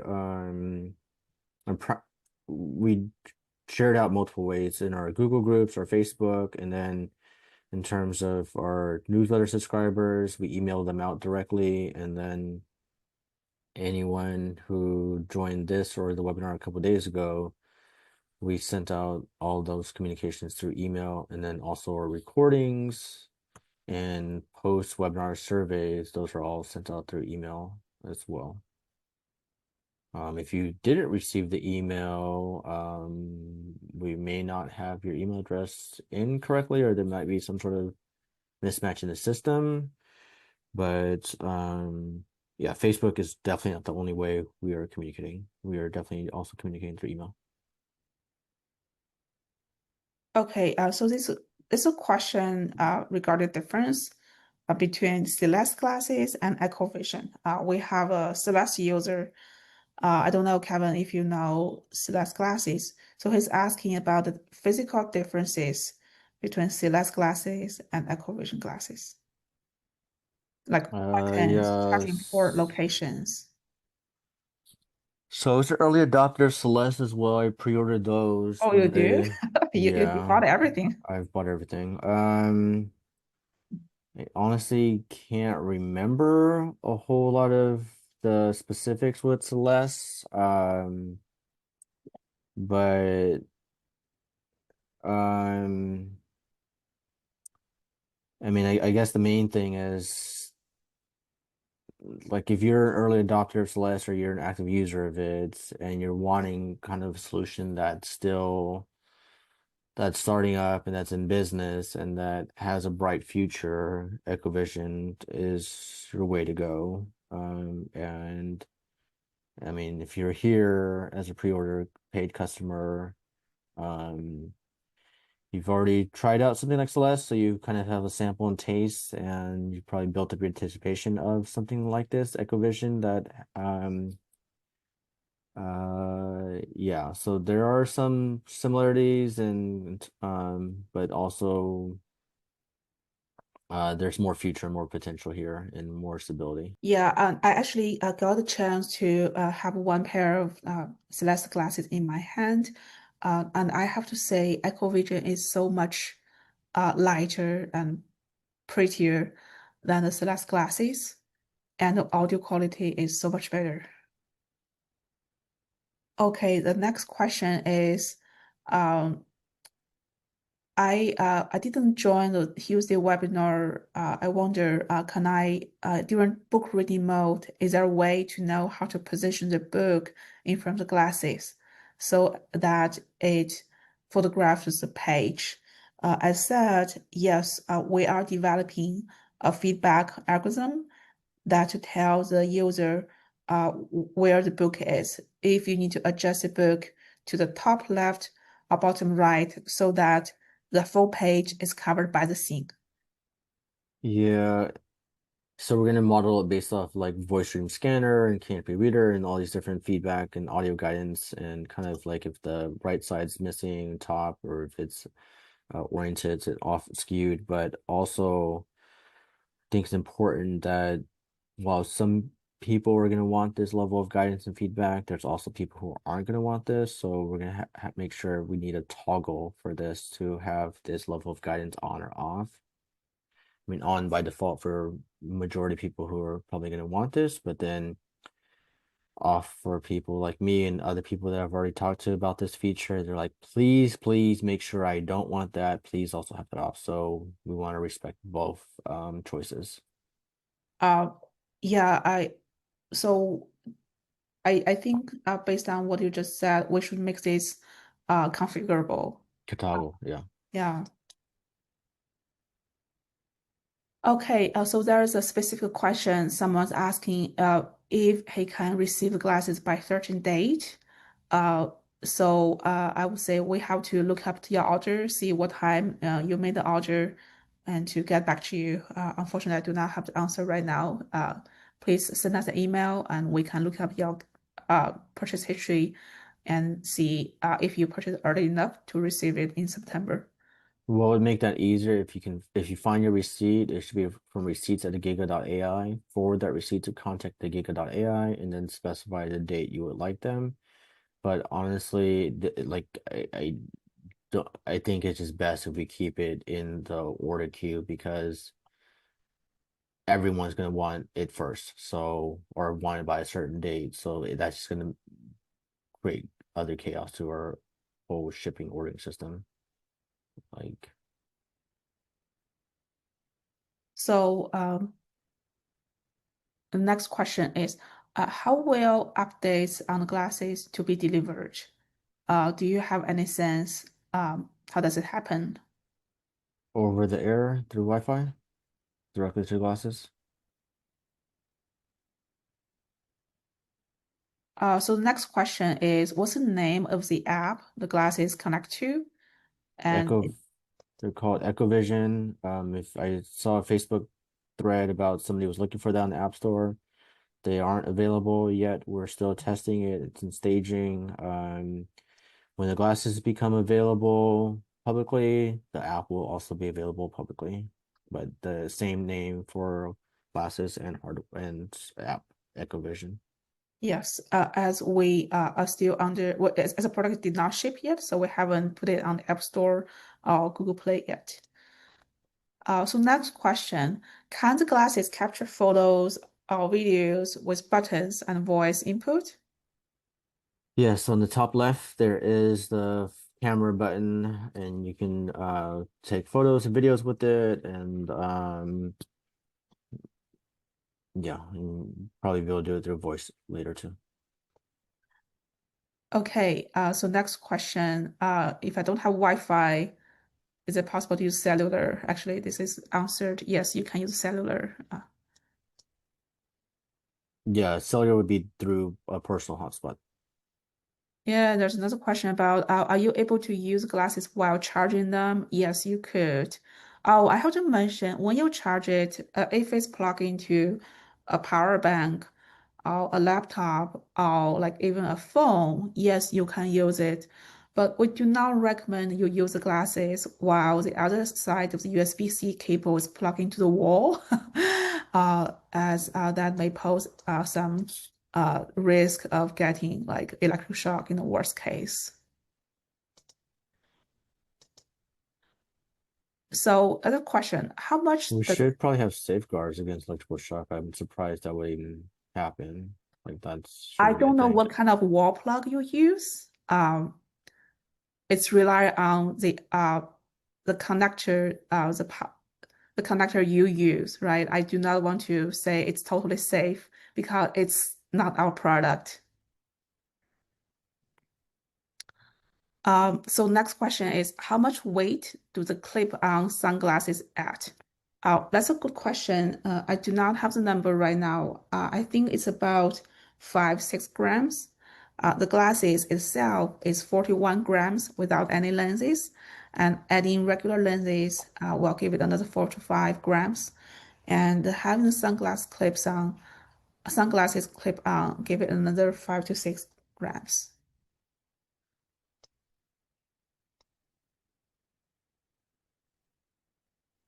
Okay, so there are lots of repeated questions. Let me try to find a new one.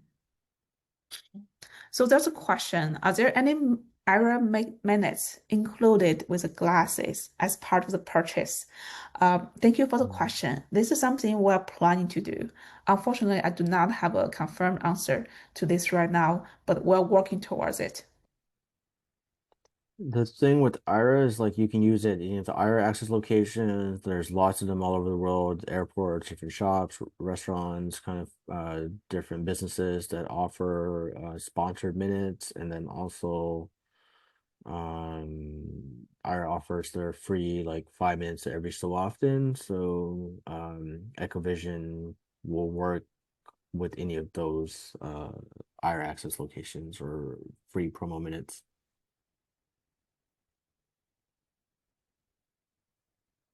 So there's a question, if a page contains a picture as well as text, can EchoVision describe the picture as well as read the text? So the answer to this depends on which mode you are in. So we have this dedicated reading mode just focused on text, as we found lots of the time people want to reliable text reading. However, if you use scene description, it's actually be able to understand picture as well as text. Next question about watching TV.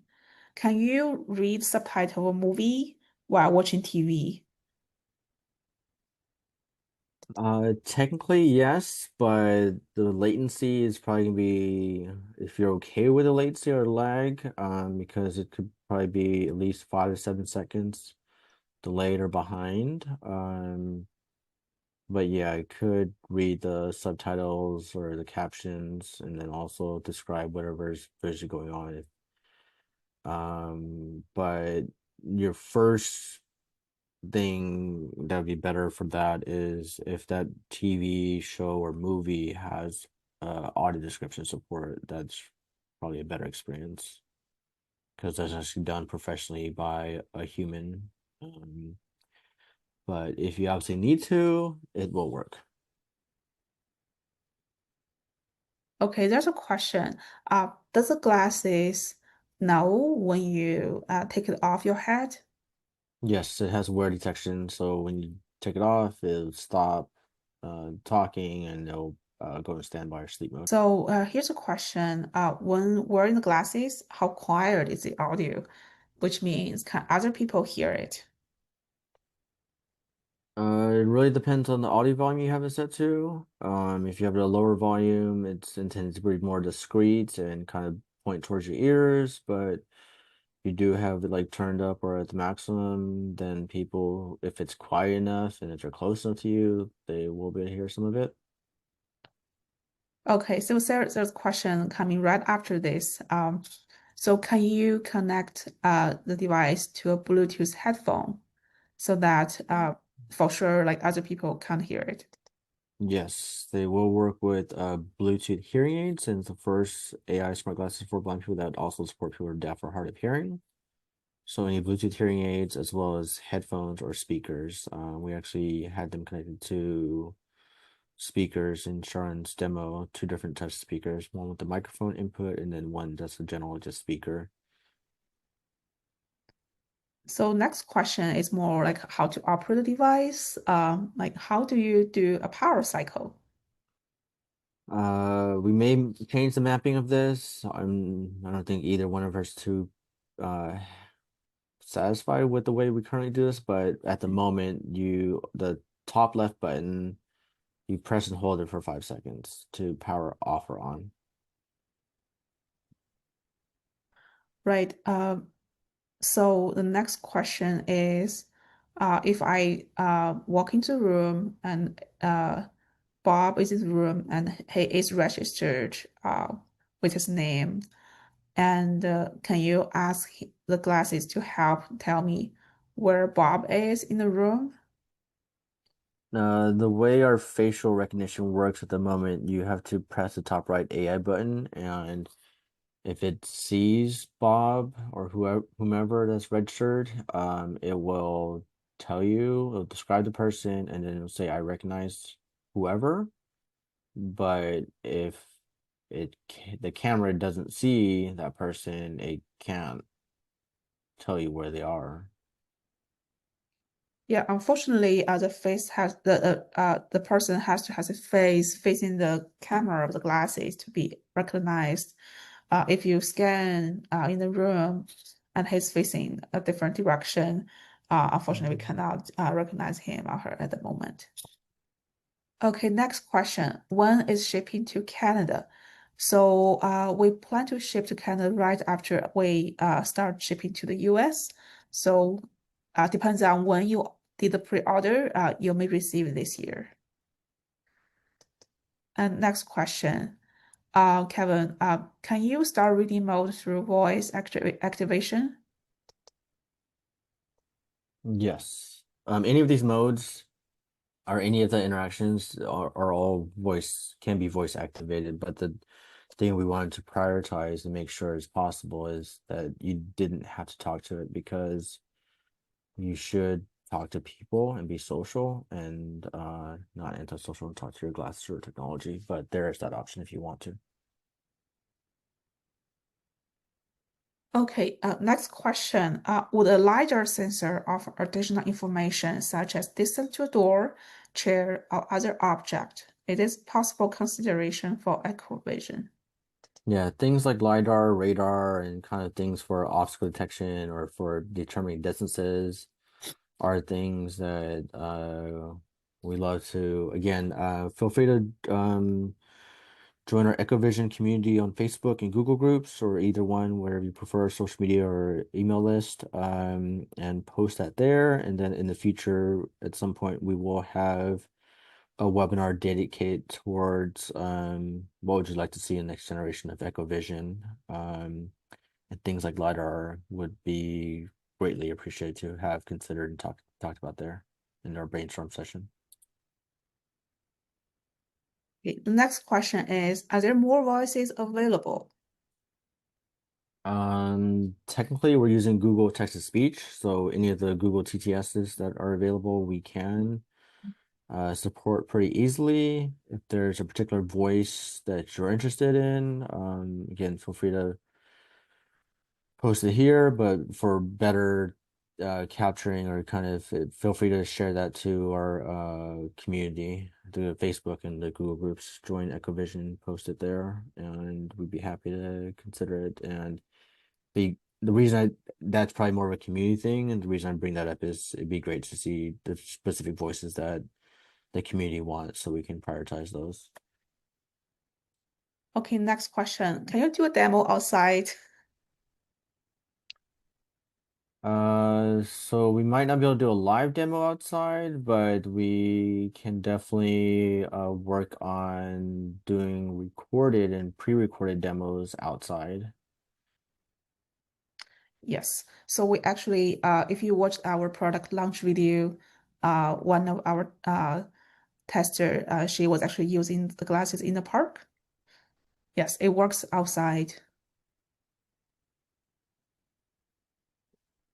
Okay, next question. Will portable hotspot devices work with the glasses? Yes, anything with Wi-Fi, whether it be portable hotspots, Wi-Fi's. Yeah, that's actually one of the things we've used at conferences and trade shows. Whether it be AT&T, Verizon, Project Fire, whatever provider. So next question is, will the reading speed be adjustable?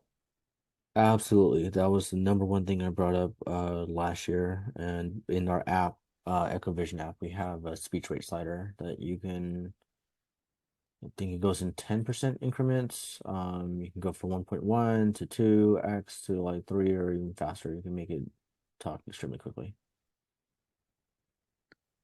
Okay, here's a question. For all the free items, including subscription for pre-orders, is there a cutoff date? Yes, when we start shipping. And we're planning to ship in end of August, early September. So let's just say basically end of August. So if you want to get in the pre-order, do it either today or within the next few weeks. And feel free to place the pre-order online yourself if you're savvy or kind of feel comfortable enough doing online form. If not, feel free to I've helped lots of people, I'm blind myself, but I've helped plenty of blind people do phone orders. Okay, here's a question. Other prescription lenses, standard ones, can I get them from other optical location instead of getting from a Giga? Let me answer this one. Yes, the prescription lens can be regular ones. You can get it from other optics as long as you bring the glasses in and tell them be careful when they install the lenses and do do not sink it in the water. That would be fine. And I just wanted to provide the phone number for anyone who would like to reach us or place pre-orders over the phone. So it's 408-940-5215, and I'll repeat that, 408-940-5215, and then that's just available on our giga.ai page website under the About section. So there are quite a few people said yes to audio description menu. And also there's one person suggests we put the menu in the app, which is a great idea. Thank you. I guess in terms of the audio tutorial, you can probably ask us on Facebook and group groups later, but I don't know if anyone's heard Chris Grabowski, or I think he changed his last name, Chris Polk or something like that, but of Mystic Access. He's done the audio tutorials for Mike May's product back in the day, Sendero Group and Talking Braille GPS. I'm curious to know if people are a fan of his style and format of doing audio tutorials. I've always been. Guess I'm just kind of curious in terms of anyone's familiar with that, but feel free to post those things on the Facebook and Google groups on our EchoVision community. Okay, there are people asking about Notepad. So let me answer this. So we actually provide 3 pair of Notepad with the size of small, medium, and large. It does not affect the sound for EchoVision. Feel free to replace the Notepad to the size that fits you.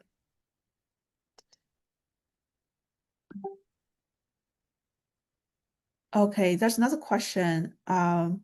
People say it's still about tutorial, like let's put a tutorial video in the YouTube and the email and put it to the email. This is actually asked by another Kevin Chow.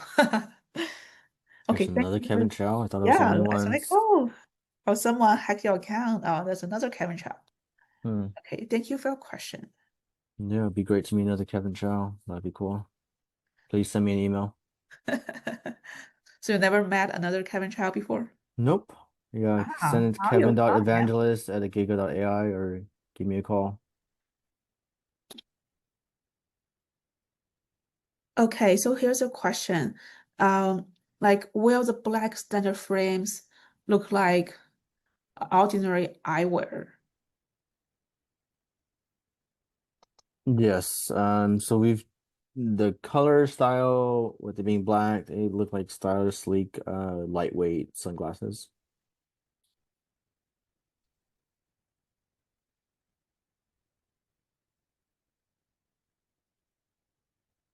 So magnetic shades, is there a plan to have different tint color in the future? Yes, there will be a plan for different option in the future.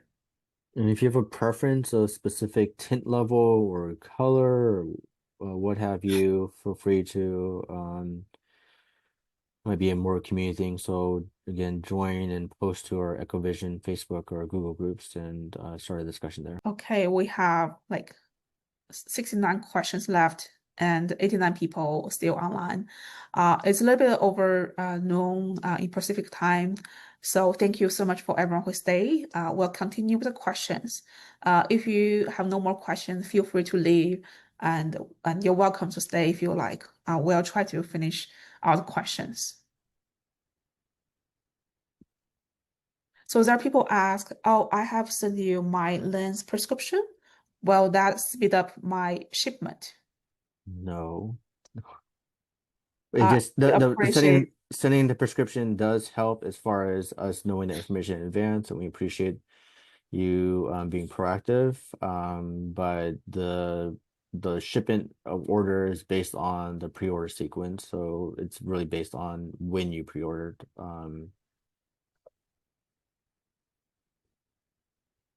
So there's a question, like for the sunglasses clip on, is it dark gray or dark brown? That's more of a you question. I don't know what color they are. It's I would say, well, I don't know what's the difference between dark brown and dark gray. I I I I feel it's more like dark gray.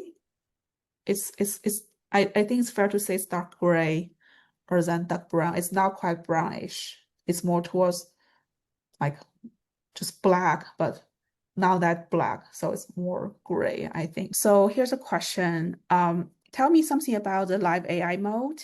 Is it already using the live video feature? Or is it from ChatGPT, or is it taking photos in intervals? I believe it's using Google Gemini, and if anyone's familiar with Gemini and the kind of the live AI mode there, it's pretty similar experience just on wearable glasses. So there's a question, people asking for the exact dimension of glasses.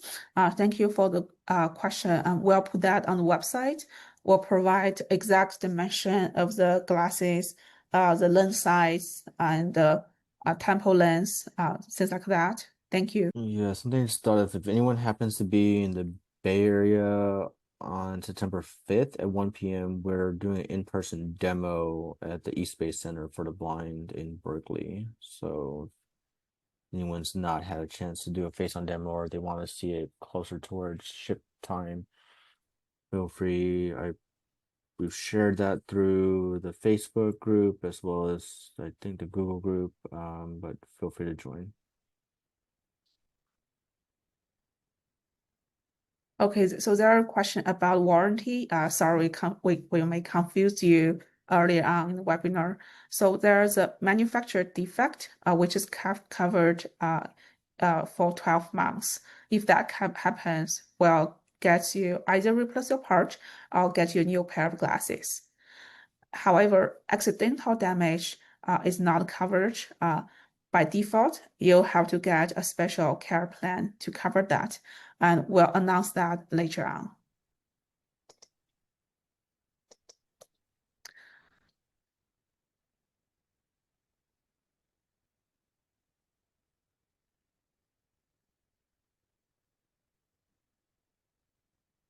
So here's a question. Are there any personal assistant features? I guess I don't really understand the question. If you're willing to post that to our Facebook or Google groups and kind of elaborate on what do you mean by personal assistant and what type of personal assistant would you like to see, happy to kind of deep dive on that, but sorry, there's not enough context. So here's a question. Are there plans to offer side shades to block light from the side? As said before, yes, we will have a different clip-on that will have side shield to block the light from the side. But that one is not released yet. So there's a question about another app, Kevin, called Blind Square. It's a part of a navigation and travel app. Have you heard of this one? Yeah, I bought that a while ago and have it. At the moment we don't support Blind Shell. There hasn't been a lot of requests for it, Blind but Square. sorry, Blind Square. Yeah, Blind Square. So, I think as part of our like app request survey, we'll include this as part of the list, and then we'll circulate it to our newsletter subscribers and Facebook. But look out for a survey at some point requesting the app you like to see, like Blind Square. Cool. So the next question is, will the webinar be posted? Where will it be posted? Because he's asking about the recording. Yeah, so we'll email it to everyone who registered for this. So if you're already in this webinar, you will get an email with an email for the recording. So next question, can the glasses spell words while in the document reading mode? At the moment, no, but in the future, yes. We actually have in our somebody started a chat in our Facebook community that's a separate chat about the book reading, and it was originally started with the intention of like how do you save and export Again, I think a great discussion for the wider EchoVision community. So whether Facebook or Google Groups, please join and start the discussion there about spelling or text navigation. Okay, next question. Will you be able to read prescription medicine labels on bottles? Yes. So that with text is visible, you can use either scene description or book reading mode, and or even the assist Giga AI to ask like what prescription am I holding or what medicine is this, and it will be able to tell you. That's another differentiating feature that sets us apart from the metas. That will, if you show it prescription medicine, the metas will tell you it can't help you with that. A Giga can, like EchoVision will be able to tell you about prescription medicine. Okay, does the glasses have any GPS capability?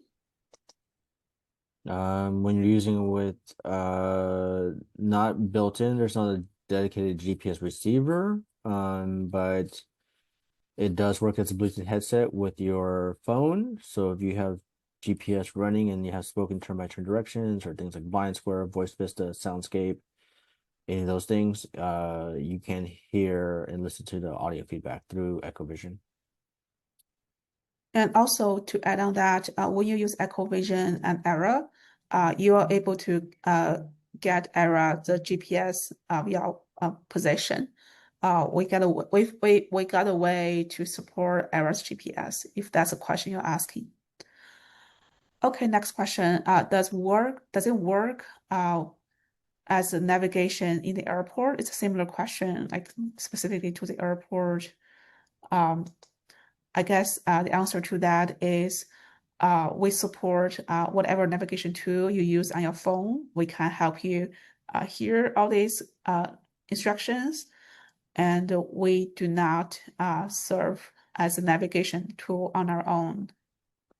So there was a cool ChatGPT video that somebody was navigating through the airport that I think was just shared yesterday or pretty recently. I think yesterday, where they were using the video voice mode in ChatGPT, and they were asking him to find like a particular gate number. Yeah, if ChatGPT could do that, then we could do that too. Yeah, exactly. I shared that video in our internal team saying that this is really cool. We should check it out. But yeah, through using our live AI mode and which is essentially the equivalent of the video voice mode in ChatGPT, you can ask it to like help you find a specific gate number or terminal or gate, and then or security, whatever, and it'll just kind of look out for whatever signs. And yeah, so that's not necessarily in terms of navigation telling you turn by turn, but it can help you spot out for a particular signage and kind of tell you what it sees. Thank you. I saw a question. He asked if you already have magnetics, can't you use it to attach to a radar? And I don't know how to answer this in a short answer, but to make a radar work on the glasses or working on nano devices is way more complicated than just attach it through a magnetic. You have to actually connect all the wires. You have to get the software integrated. And thank you for your interest on this. Yeah, and radar is just a sensor. You still need some sort of feedback mechanism like haptic vibratory motor. So, and then something to kind of process and kind of determine what type of level of feedback. So,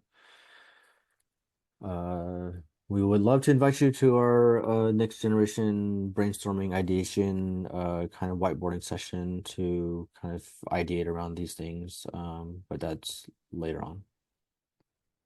Hey, so a similar question on this. Instead of giving haptic feedback, can you give audio feedback to avoid like head collision? Yes, we can, in theory, do all these things, but right now, given our current technology using camera and then AI, the camera is just not reliable enough.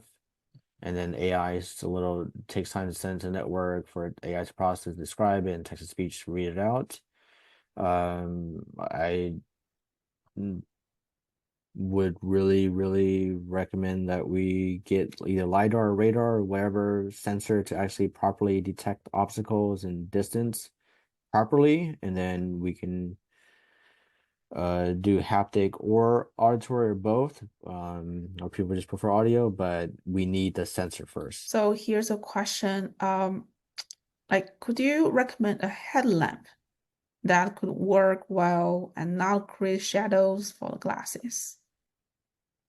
I mean, if anyone's using any like camping stuff or any headlamps or little things that go on elastic things and you strap to your head for a headlamp, I guess at this point we don't have a particular recommendation, but I guess check out your local camping store, REI, Sports Basement, and Amazon, what have you, and find a headlamp that you're comfortable with.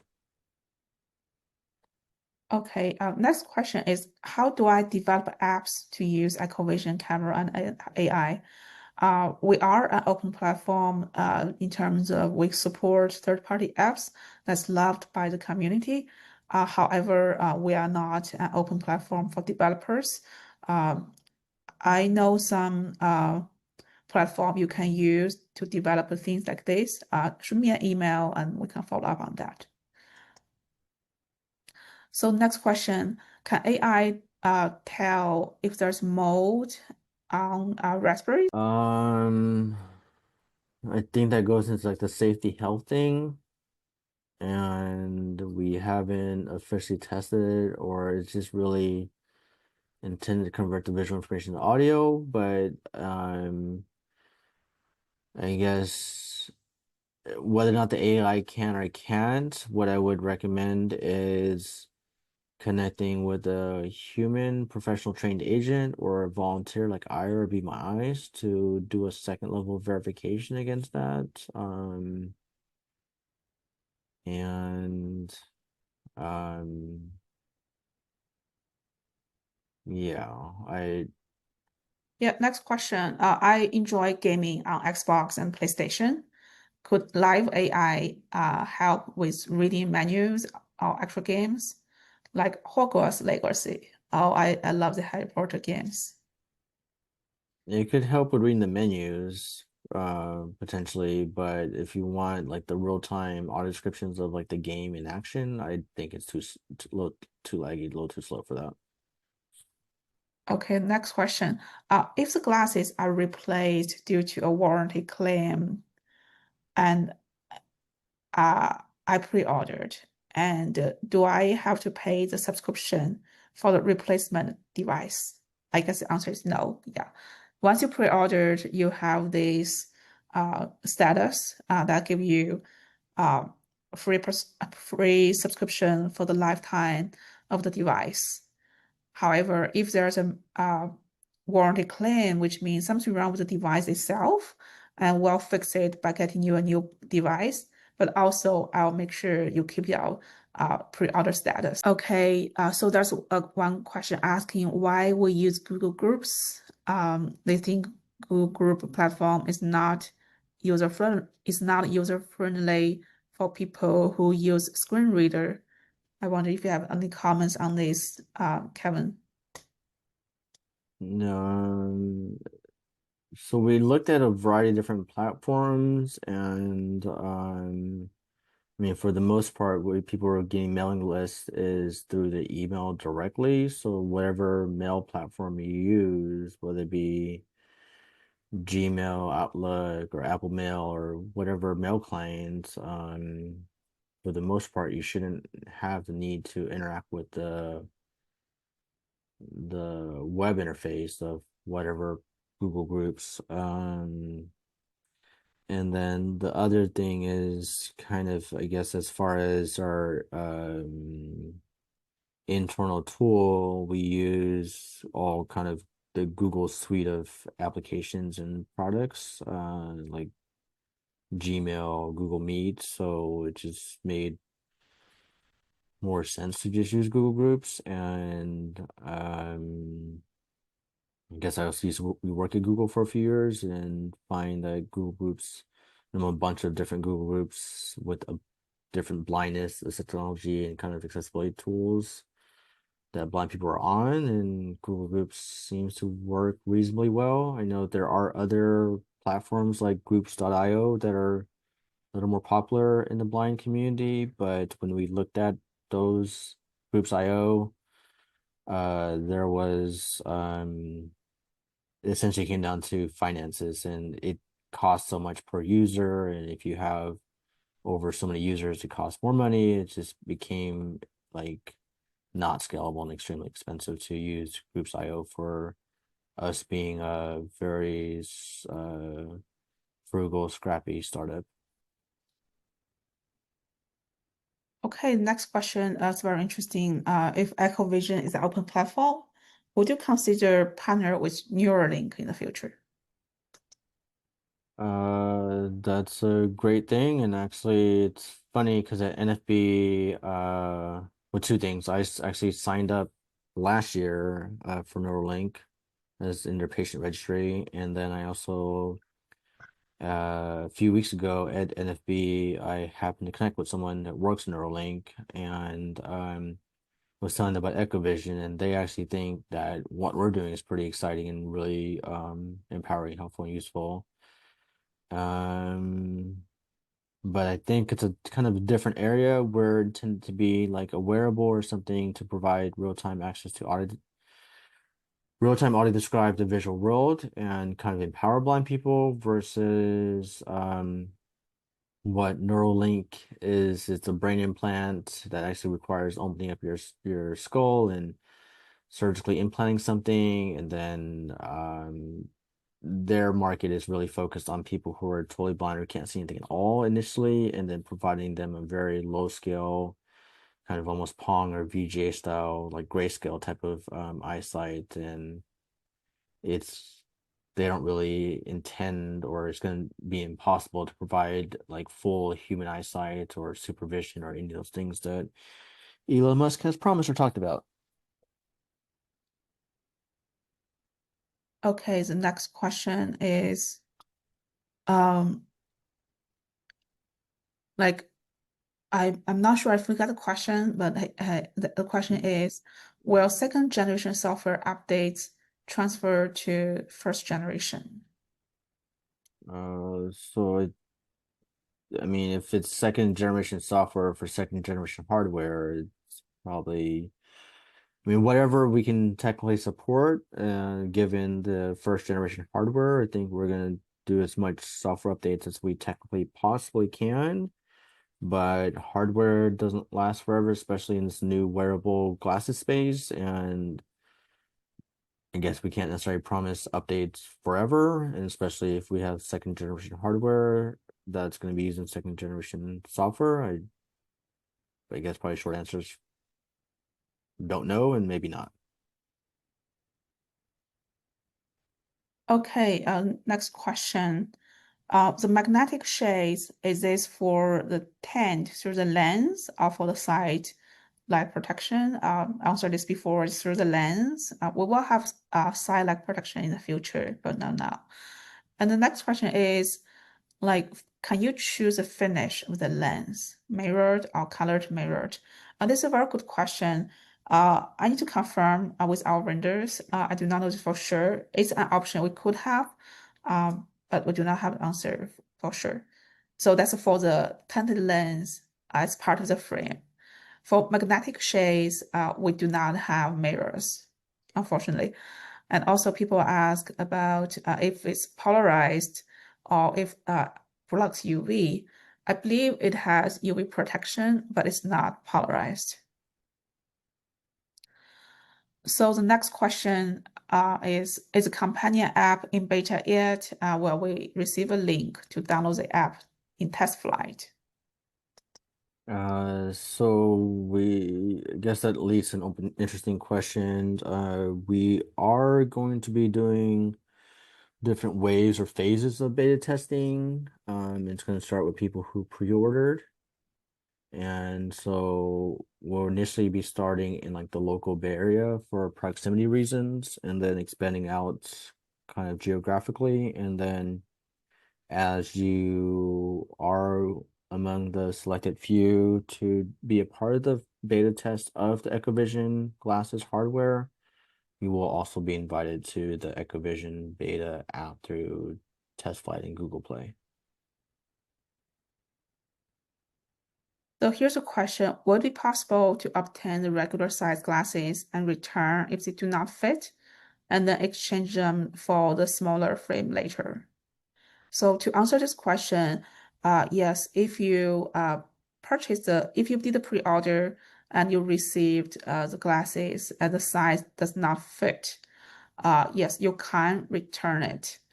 But unfortunately, you cannot exchange them for smaller frames later on. If you only had one pre-order and the status of the pre-order ended when you return the product. However, we are in development of some cardboard kit to allow you to do a fitting of the glasses before you receive it, so that you can have a better idea of how well it fits your faces without having to return the glasses and lose their pre-order status. I mean, that might be something interesting to consider. People did pre-order and it doesn't fit, like but we could talk about that offline. Like that's an interesting idea. I mean, especially for people who pre-order for them adopting so early. So here's a question. I think it's still about like EchoVision as an open platform. People are asking about Netherlands, which is another app. Similar thing, we'll send out a survey about different apps like NaviLens, and please put your vote in. Okay, so here's a question. So it's more of a suggestion than a question. Can you look at using Google's Notebook LLM to create an audio overview or podcast for the menu, or even getting started option? You can create a study guide format as well, so that it's in text and audio. Thank you for your suggestion.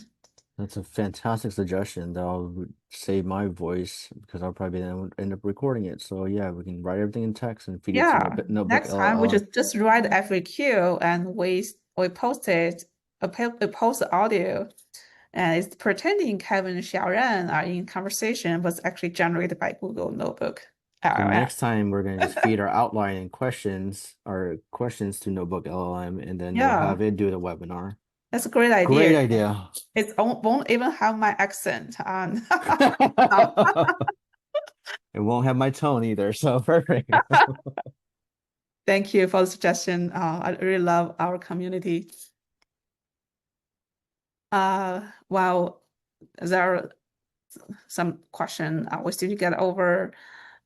Let me see if there are new questions.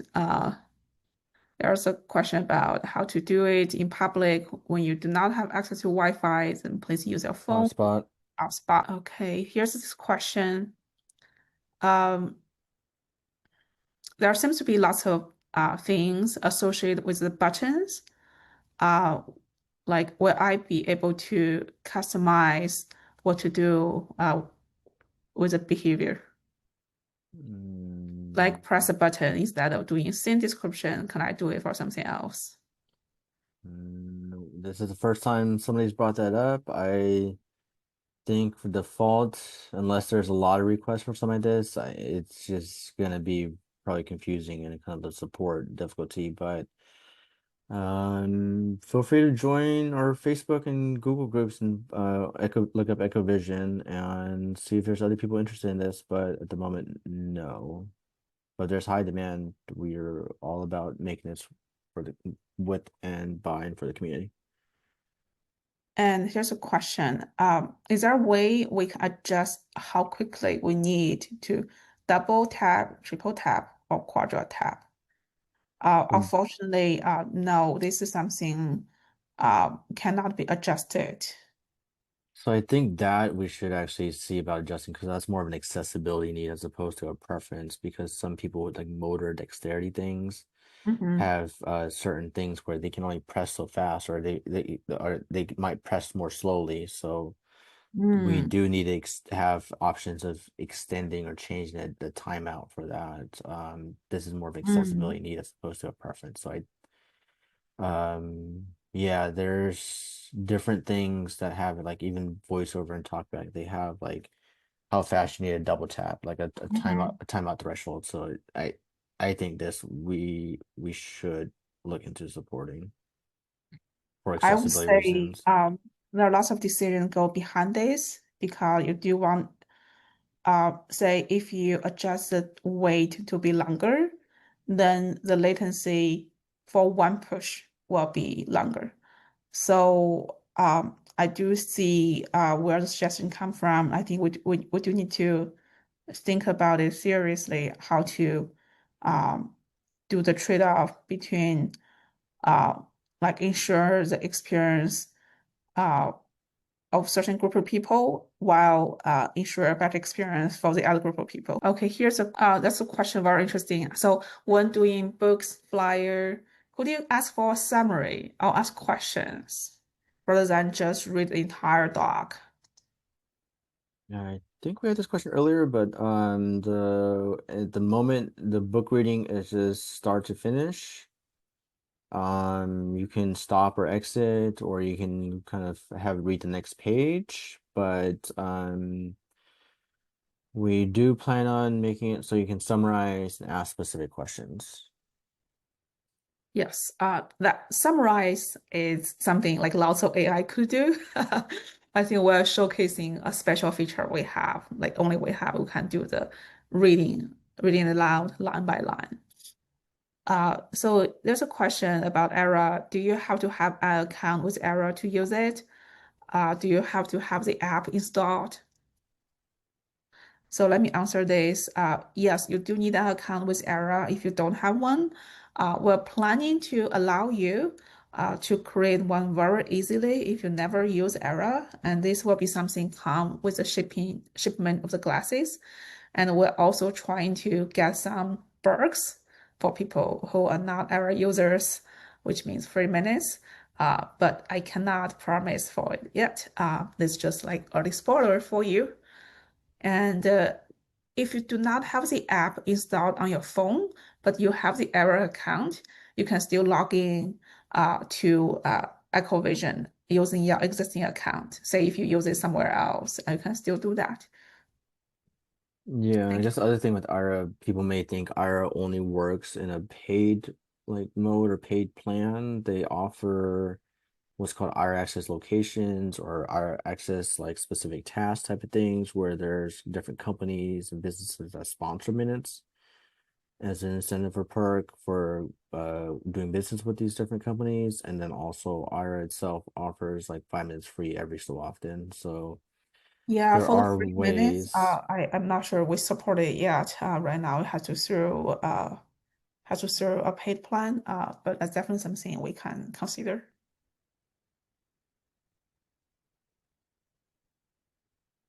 Okay.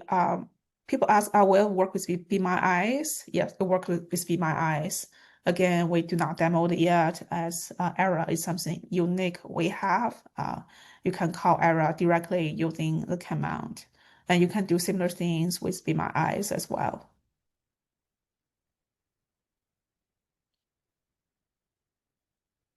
So there are people ask about payment plan. So we do have a form sent out for payment plan. If you are interested, you can fill this up. Yeah, if anyone needs that form, I post it to the Facebook and Google groups. And then also, if you don't see it there, or if you're not on those, feel free to send us an email to request it. And that payment plan is to express you're interested in a payment plan.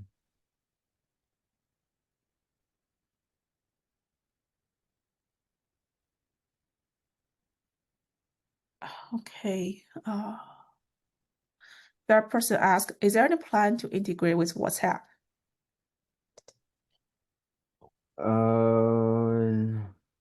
Again, feel free to post to our community and see if other people are interested. And then as part of our app support survey that we'll send out, we will add WhatsApp to that list, and feel free to vote.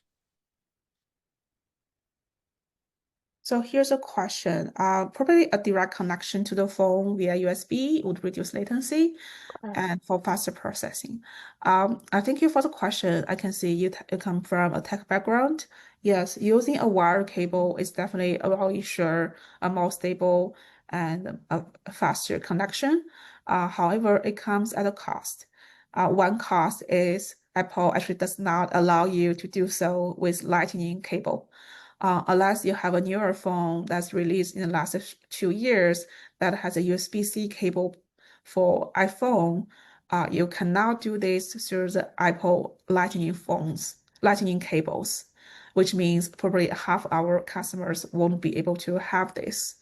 And also in that case, it'll be a wire device all the time. You have to have the wire connected to make it work. Which we do want to give the option for people to choose to use it wireless or wired. That's why we made current architecture.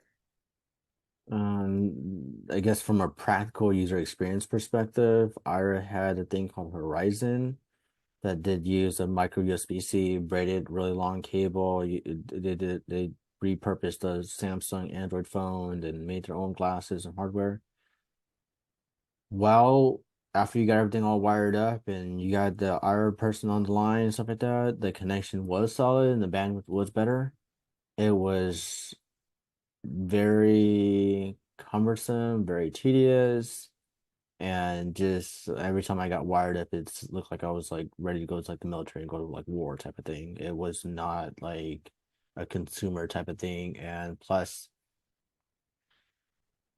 like the glasses would get caught, the cord would get caught on something, the phone would fly out of my pocket or bag, or the glasses would fly off my face. So it's sounds great in theory, and yeah, from a technical perspective, those things are true that you mentioned, but from a real day-to-day user experience perspective, it's not very it's very cumbersome, and like even for the more techie and geeky kind of among us, it's like only some of us people use it. I don't see it being a mass kind of appeal, or kind of a more the majority of blind people wanting this type of approach.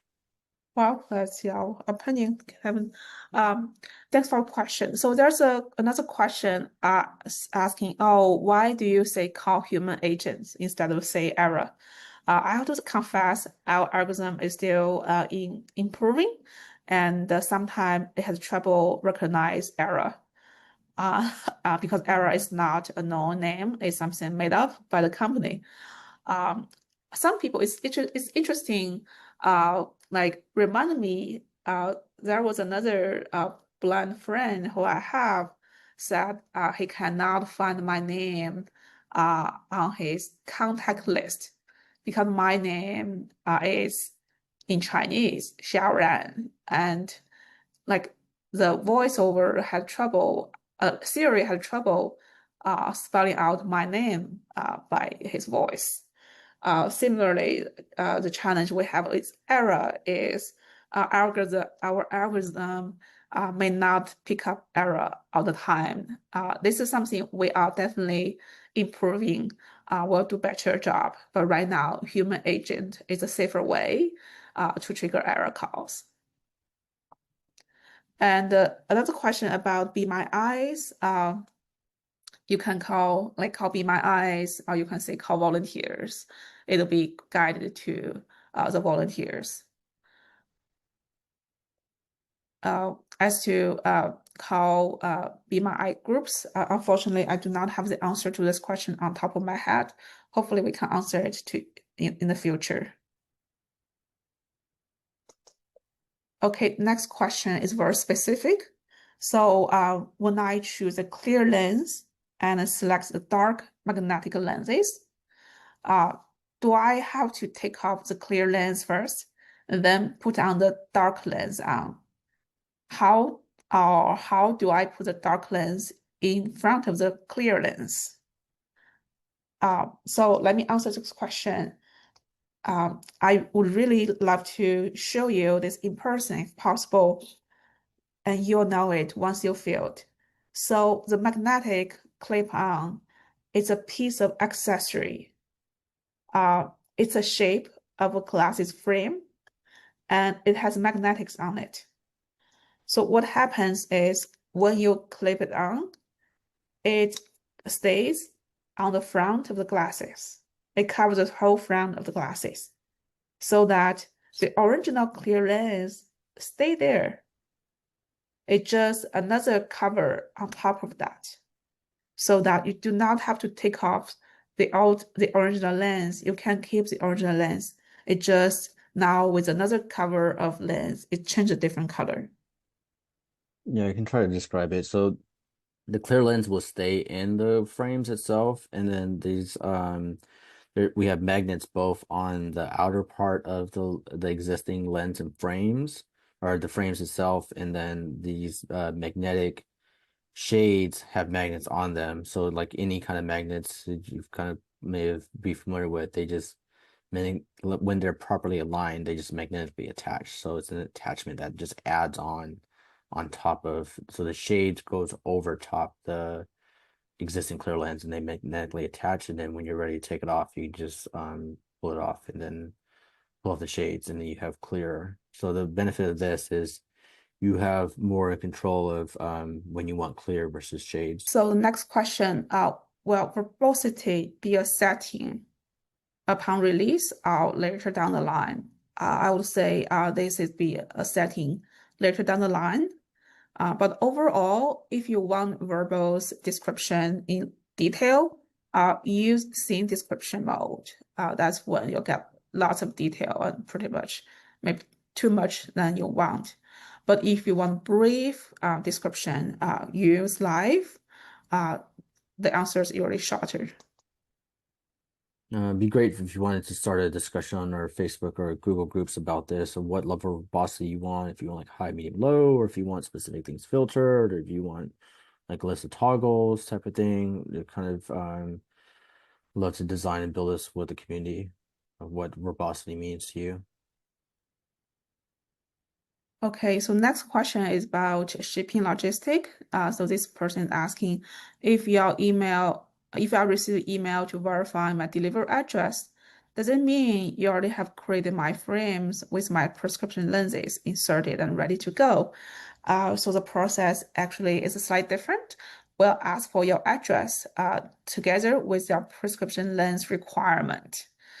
Which means your lens are not made and not inserted yet when we ask for your delivery address. And next question, does a warranty cover accessories that come with the glasses? This is a very good question. I do not have the answer on top of my head. I need to verify this.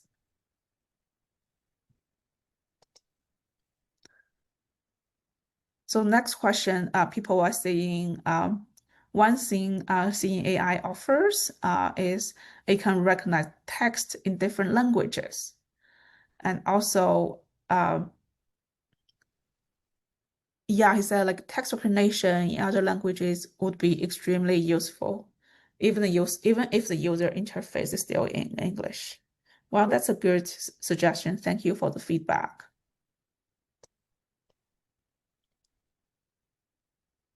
Okay, we have 11 more questions. And we have 66 people on the line. hanging there, Kevin. Yep. Let's finish them off. Let's answer everyone's questions and make sure everyone's heard, and we can make sure, especially for pre-order paid customers, feel you're valued. I'm actually really enjoying this conversation.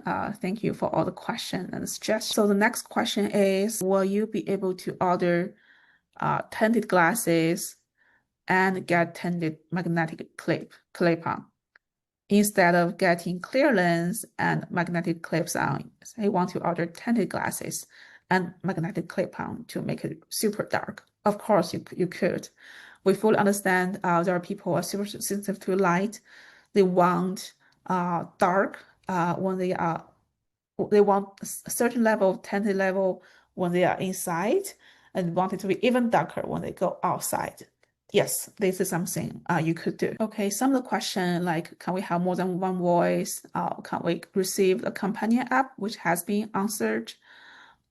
Yes, we will have more than one voice, but not at launch. And you will receive the companion app when you receive the glasses. The app will be in the App Store of Google Play to download. Yes, we support both iOS and Android. So this question is, my prescription glasses is very thick. Can EchoVision frame fade it? I think depends on how thick it is. Right now we support from +6 to -10. If it's within the range, we probably should be able to fade it. Thank you. Yeah, if you have any doubt, feel free to email your prescription or you want to confirm. So here's a question. Actually, an interesting one question is, can the glasses recognize US currency? Yes. And another question is a little bit more tricky. Can the glasses recognize my dog? You'll be able to describe your dog. And I guess we haven't tested the facial recognition with dogs specifically, but I guess if you want to take a few perspective photos of your dog, then I have to say no. yeah, that's probably a little trickier. Facial But it can, recognition right now is for humans only. We can't do dog face recognition. but it can definitely describe what your dog looks like. Yeah, so a follow-up question on dog. Can I ask question about like describing your dog, or additional question about breed, feeding habits, care practices, things like that. It's like it'll be able to recognize the breed, and I wouldn't use it as a dedicated guide on how to take care of a dog, but if you have some general questions, it should be able to answer it. General questions based on what it looks like, but in terms of Yes. care or things that a veterinarian might tell you about it, no. So next question, there are still people asking about, I think she just joined, but there's still people asking about shipment to Germany. He said, will you send them directly? Or will it be forwarded? You have to set the forwarding service, and then when we ask for your address, you specify the forwarding service it's a third party which you have to pay separately, and they handle the accepting and the forwarding to you.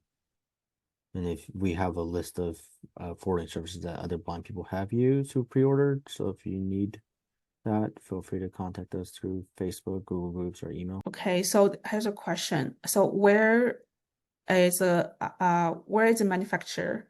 Are they made by the same company that make Meta glasses? So the EchoVision glasses are manufactured in China, same as the Meta Ray-Ban glasses. It's made by a different manufacturer, but it's a pretty well-known established manufacturer that made like Motorola phones, like Facebook's Oculus goggles, and Verizon phones. So it's a very established manufacturer. So next question. I think it's a pretty detailed technical question. Let me see if I can answer it. For Android and iOS apps, are you building on modern frameworks like Swift UI or Jetpack for the best support for the best accessibility support? Unfortunately, I do not have a good answer for this question. I hope my CTO is here to answer you. But I think what I want to tell you is no matter what technology we use behind the scene, ensure the accessibility support is our goal. So next question is about prescription lenses. Let me take this as I wear glasses for 20 years. So he's asking if the glasses lens will be available in high index plastic, for example, 1.67. Yes, for sure. We can support 1.67. We also can support 1.74. Yes. So there's a question about Apple's LLM API during during WWDC. Well, thank you for the suggestion. When we develop our AI, we do stand on the shoulders of the giants. So we leverage the capability of the state-of-the-art foundational models provided by OpenAI, Google, Anthropic, and Axios. If there's new technology that could potentially help us to create a better experience, we'll consider that, including Apple LLM API. So next question for you, Kevin. Will it be able to do FaceTime with it? No. Well, FaceTime audio if you have it connected to your phone as a Bluetooth headset, but in terms of FaceTime video, you can also use it as far as the Bluetooth headset, but the FaceTime camera will still come through the Apple device, the front or back camera. So next question, then can you summon Siri using it?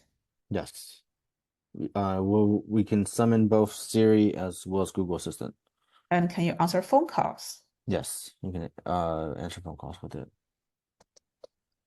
And another question, like when you wear the glasses with magnetic clip-on, can other people see your eyes? That's a very interesting question. Let me put this on and look at myself through the screen and see if I can see my eyes.